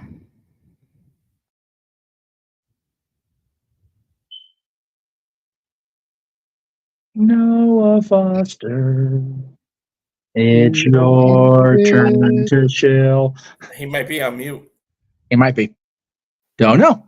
Oh, I'm sorry. I was on mute. I was taking care of something else too. Again, I always ECB. you know me, guys. I barely speak, but I'm always happy to collab and cooperate. Always appreciate all of you. But if people want to follow me if you choose on YouTube and the Twix, the Twitter, whatever you want to call it. I'm just going to give it to you. At mfoster1916. I'll keep you up to date with all sorts of prediction leagues. To the prediction, of course, the Stable My Simple YouTube channel collaboration with Cast 18 Studios. Prediction League forums a simple hello and positive reinforcement in your day in all things wrestling. Shout out to the W family. On the community tab, you can keep up with Prediction League leaderboards. That's all I've also been working on. I'll have updates on them this week because I'm finally home this week from work after 2 straight weeks on site. God help me.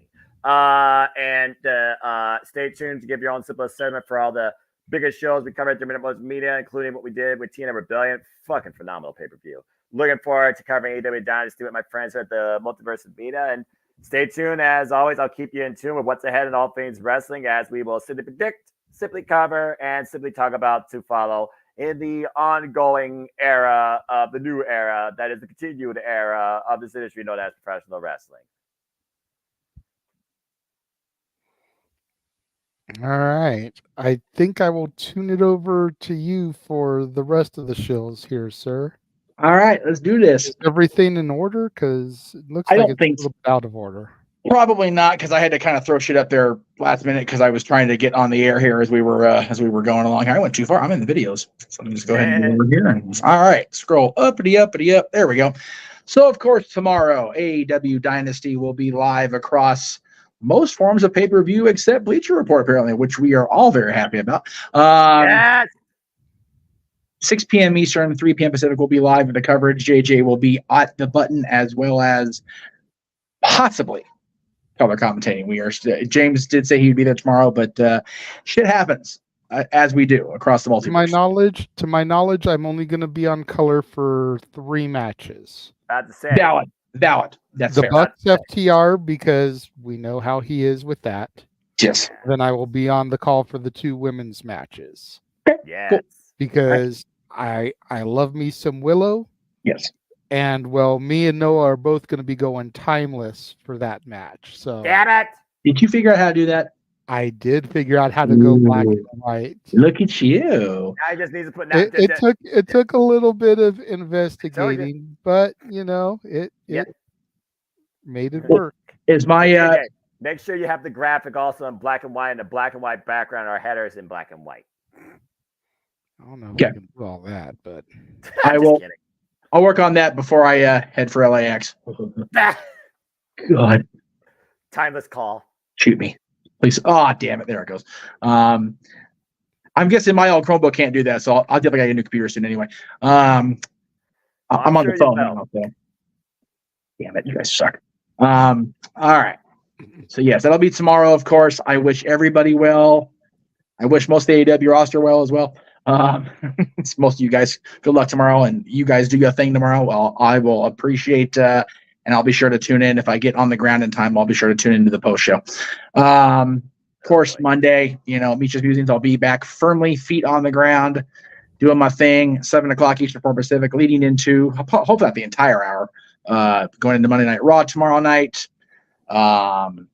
And then, of course, the Greg Cherry Show will be on Wednesday. The time isn't on that graphic, so I don't know why it's in there. Oh, no, it is. I just can't even see it. God, I'm so blind. I couldn't see the thumbnail.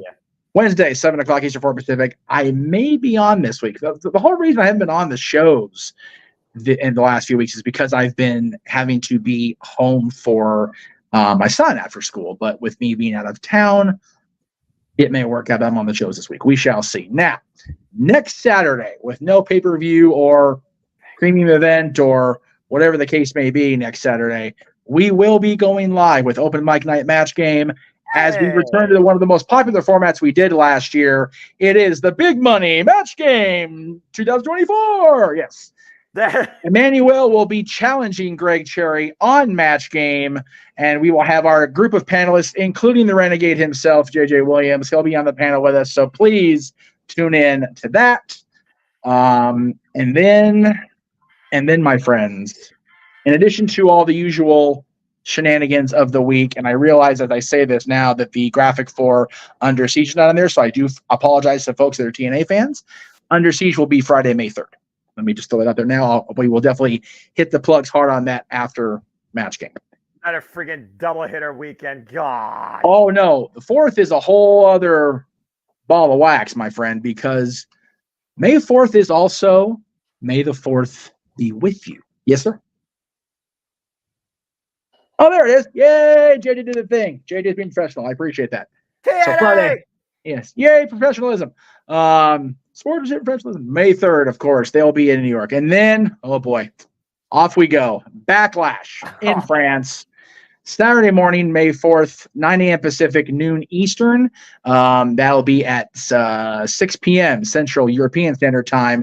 Followed immediately, if you jump off of our stream after it, the No DQ channel will be live with yours truly hosting the No DQ recap for Backlash because everybody's going to see Virtue get hitched. So I will be covering that for No DQ. At 8 o'clock Eastern, 5 Pacific, we will have a Dad's Retro double feature as I rebroadcast JJ and I's return to doing Dads back in 2020 as we ranked the 11 movies within the Star Wars saga. And then immediately following that at 6 p.m. Pacific, 9 p.m. Eastern, our episode we aired last year with the top 10 characters in a galaxy far, far away. That is all leading up to Star Wars trivia on Open Mic Night Game Night. And that'll be at 11 p.m. Eastern, 8 Pacific on May 4th. We are going to have just the most packed day a short time from now across the multiverse, not too far away. I can't believe it's actually here. And I'm sure some of you Dads fans are going, well, no, go away. What does that mean for Dads on May 3rd? Because we're going every other week. We are actually going to take that week off and push it to the following Friday, May 10th. May 10th, because that is a special anniversary for a certain somebody and his father's one of their other favorite bands. Well, one of my favorite bands. What the hell is going on in the lower right here? Walter's trying to go timeless, I think. He's messing with his settings. Jesus Christ. I'm trying to chill here. That's okay. So, May 10th, back in 1967, the legendary Beach Boys had a show in Edinburgh, Scotland. And on the anniversary of that show, JJ and I believe your father, we're trying to book that. The top 10 Beach Boys songs. You've got me confuzzled. Why? Are we not doing that day? No. What you're talking about, the show in Scotland, that's not what. No. Okay. The reason we were doing the show that day was because the next day, the 11th, is 60 years since their first number one. Oh. The hell are you talking about? A show in Scotland? I don't know. I can't say boss because I don't know nothing about this. So I'm just I was trying to find something about May 10th because it's when we're doing it. I didn't know it was the next day. Yeah. Okay. All right. I'm in the same boat. No. Okay. Well, in that case, JJ, what are we doing on Dads on Friday, May 10th? Like Jeff said, we're doing the top 10 Beach Boys songs because the next day, May 11th, will be 60 years since their first number one, I Get Around. Oh, wow. That's awesome. That's a great anniversary celebration. Good job booking, JJ. Damn it, Jeff. Dude, my mind is elsewhere. That's more than clear. Oh, Lord. Okay. Well, they did have a show in Scotland on May 10th, and it was a pretty big show. It was part of that 67-year tour or whatever. I don't know. So I saw it in the news. I know it was a thing. Okay. I don't know. But anyway, yes. Rewinding back for a moment. Yeah, please, God. Star Wars trivia. Okay. For those wondering, it is basically going to be our take on Jeopardy. Yes. It will be featuring the debut of your host, Renegade Trebek. Oh. Because I'm actually going to grow this as full as I can to make it look like an Alex Trebek mustache. Well, you can't have an afro, so I respect that. And this will be gone for the show. Oh, dude, he will find a way to get that combed over if he can. Whoop. I love Jeopardy, but this trivia is. I live down the street way from a out party city. I'm saying. All I got to do is go see if I can buy one. There you go. Yes. Love it. Love it. In the style of Jeopardy. I'm here for it. I love Jeopardy. And because Star Wars is my shit. Yeah. All I need you to do, Noah, is come up with the board for it and everything. On it. And I will give you the categories. I've been writing the questions. I've already got 3 categories completed for the Jeopardy round, 3 for the double Jeopardy round, and I've got the final Jeopardy question done already. I just need 3 more for each round. I've still got a little over a week to make that happen, almost 2 weeks from today, because it's not past midnight on the West Coast yet. So I've got 2 weeks from today to fix it. Hopefully by the time we go live with Match Game, I will have the questions for the Jeopardy that I can get you. Okay. I've got 2 weeks to get my Johnny Gilbert voice ready to go. I say you gotta do that. You gotta do that intro with some justice, man. Oh no! Like it's funny when he really started inflecting on cash winnings. Oh, of course, yeah. Hell yes. Kokomo is a beautiful song, but yeah, I forget when it may have been before Alex died. I forget, but Johnny Gilbert really started inflecting the word cash winnings on the champions description. Yeah. And since Greg's in, I could give him that proper intro. I've been working on it, trying to get it back because I did that for a while. I was really good at it. It made my dad pop every night at 7:00. It was funnier than shit. So gotcha. I'm working on it. I'm ready. I forget who the Johnny Olsen's the match. Johnny Olsen. He's the old school guy. He was from like a Match Game even. So don't worry, I got you for Match Game. I say, yeah. So Johnny Olsen, I can probably pull off if I listen to because Match Game's on the air every day anyway. So I'll work on those the next 2 weeks. I'll work on it. I got it. This is gonna be fun. I love it. This excites me. I love producing these. It does. But, and sorry. So to throw it out there to the viewers at home, though, because we're going to need 3 contestants for Jeopardy. We'll have our reigning defending champion, whoever survives Match Game, whether it's Greg Cherry or Emmanuel. Yes. We'll need 2 challengers to go up against them in Jeopardy. Yep. Can't be me. I'm the one writing the questions. Can't be Jeff. I've been bouncing the questions off of him, so he knows what some of them are. He doesn't know all of them. Yes. But he knows some of them. So that wouldn't be fair. No. Noah is our tech man for the game shows. He's either tech man or he's host. He's one of those 2 when it comes to the game shows. Because those are his strengths for that. You're too nice. And you're going shit. If he wants to win Match Game now. And I don't know enough about Star Wars to make it competitive. So, dude, I would say call a friend in, but Bruce would obliterate these motherfuckers. I mean, you can ask Jeff, because like I said, I've bounced some of the questions off him. I feel like I've made the questions pretty common knowledge. At least the 3 lowest increments. Yeah.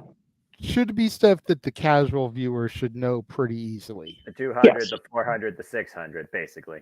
And 1, 2, 300 for the original round. Yeah. Yeah. You're going real old school. Oh, yeah. But the 400, 500 and the 800,000, those get a little bit trickier. As they should, because they're higher dollar values. Yes. Yeah. He threw one at me. I'll tell you right now, he threw one at me I did not know. And he threw one at me another one I had to think about. And I didn't know the answer for the reason that people should know the answer. I'll put it that way. Fair enough. And there are a couple answers where, I have like the answer and then I have slash and a secondary answer. Like, the judges will accept that. Yes. Yeah. Yes. So it'll be good. I think this will be a really good one. And again, considering that Star Wars is totally my shit. Oh yes. Yeah. That's why I'm stepping into the host role for this one. I've got to be the one out front for that. Right. And to make sure the contestants understand how Jeopardy works, because their answer has to be in the form of a question. Yes. Yes. We won't make you answer like Yoda, don't worry, but it has to be in the form of a question. Okay. I We're thought gonna about do it, this though. shit I was right. going to. We're gonna do this shit right. I'm gonna produce this shit. We're gonna do this shit right.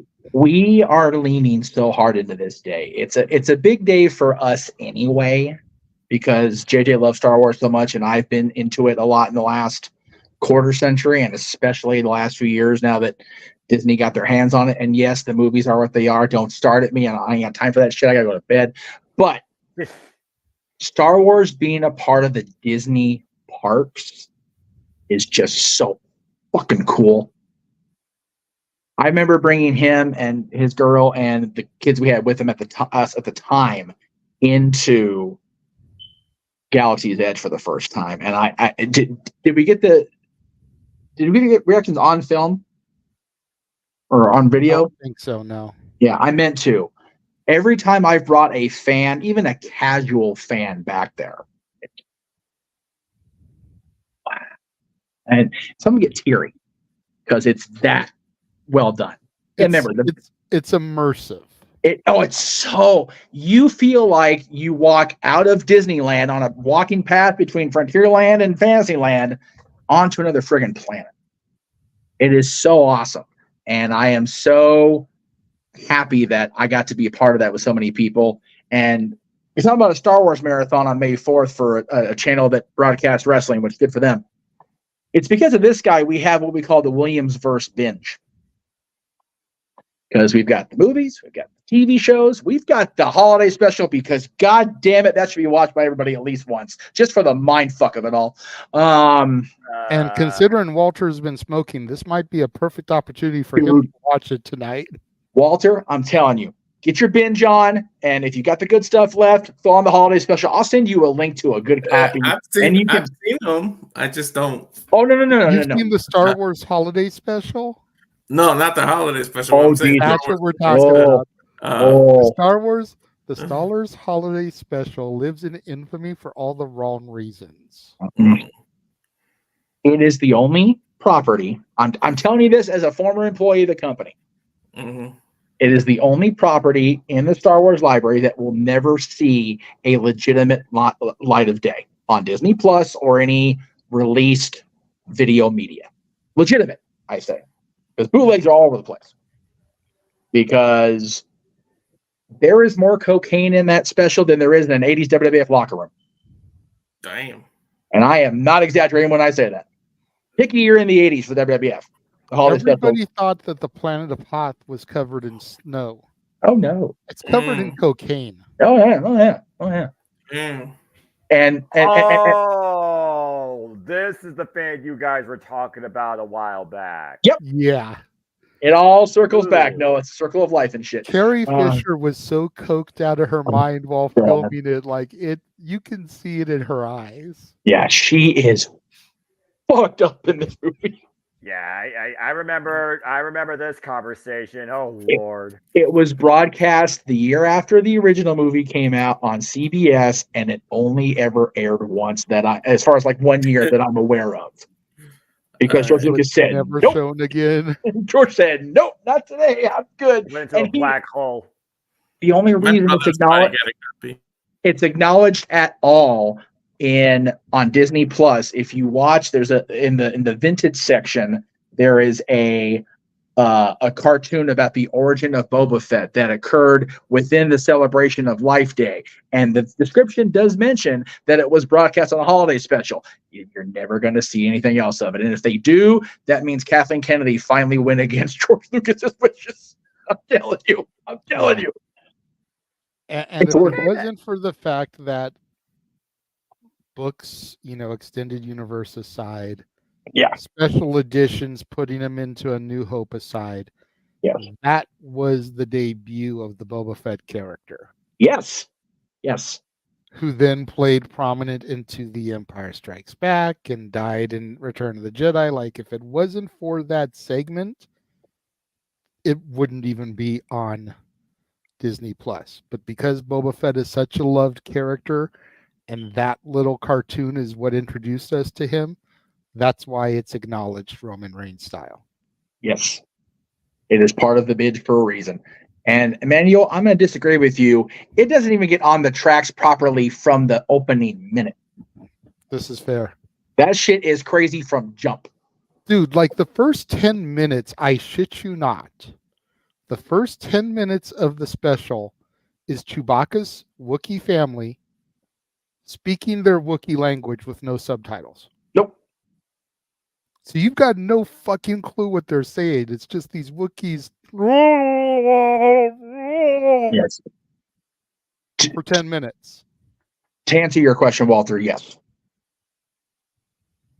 If you need to go for it, brother, because we're just riffing about the movies at Holiday Special at this point. All right. We're about to get out of here. I did want to answer Emmanuel's non-super chatted questions real quick because they do tie into this. Okay. None of the questions as of yet have anything to do with animated versions or holiday specials. Okay. There is one whole category about The Mandalorian, though. There you go. So I would at least watch the first season of that. Okay.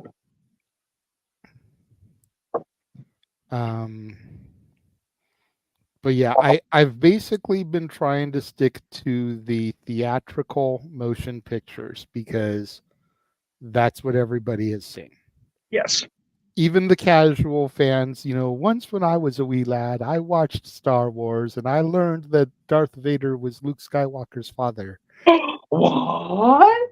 That's probably one of the only things I know about Star Wars, and I've seen nothing in any way from it. But I've basically I know the line's always screwed up. Go ahead, JD. But I've basically just tried to stick to the 11 movies that Jeff and I ranked. Oh, Jesus Christ. 11 movies in that freaking shit? I figure there's 3 trilogies. That's only if you count the theatricals. There's also 2 made-for-TV Ewok movies. Yep. Then there's the Clone Wars cartoon movie. Yep. Then there's the Ewoks and Droids cartoons from the 80s. Yep. Then there's the Clone Wars, the Bad Batch, the Mandalorian, Andor, Kenobi, the Book of Boba Fett. I'm sure I'm forgetting some others. Ahsoka. Yeah, thank you, Ahsoka. But I'm not going through all that because I haven't even seen all that shit. Right. I didn't even get through the first season of The Mandalorian. I did. I'll be getting because shit came up and I didn't really, get to finish it. Yep. It was addicting. I had binge watched that out of it. So yeah. Next, so I basically tried to just stick to the movies. Phantom Menace, Attack of the Clones, Revenge of the Sith, A New Hope, Empire Strikes Back, Return of the Jedi, Force Awakens, the one we don't talk about, The Rise of Skywalker, Rogue One, Solo. The Last Jedi is the one we try. I was going to say, don't leave them hanging because I'm like, wait, what the fuck do we do? If you're on Disney Plus, you're good with the 9 movies, guys. You're plus Solo and Rogue One. Why my colleague dragged me to Solo, I'll never understand in my life. I still because again, anticipation was a thing. If you don't know going in, you don't know. But if you know going in, you do that, you're a bad person. Yeah. Oh, Go ahead and take off, Walter. Good night, brother. Yeah. Thank you, brother. Appreciate you. Appreciate you, Walter. I literally was just doing this the entire time, like with no reaction. But again, if you've not seen the rest of them, there's no context anyway. Exactly. You've got to at least see A New Hope, Empire Strikes Back, Return of the Jedi to even give half a damn about the backstory of Han Solo. Yes. Yes. You've at least got to see those 3. That ain't never going to happen. I mean, if somebody takes you to Solo completely blind, then if they know it, then they're just evil. Yeah.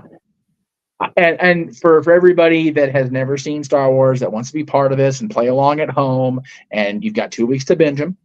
Yeah, seriously, you've got 14 days to watch 11 movies. Yes. And movie a day. Yeah, and if you've never actually seen them, other than the JJ spoiler, it is what it is now. But it's been 40 years, so give me a break. 45 almost. No, over 45 years. Yeah, the hell with it. So okay. That you know what? Considering Tony's haven't been. Damn, man, you guys are evil in the chat room with these spoilers. Goodness gracious. Hey, that's 30 years old. Yeah, it is. Oh my god.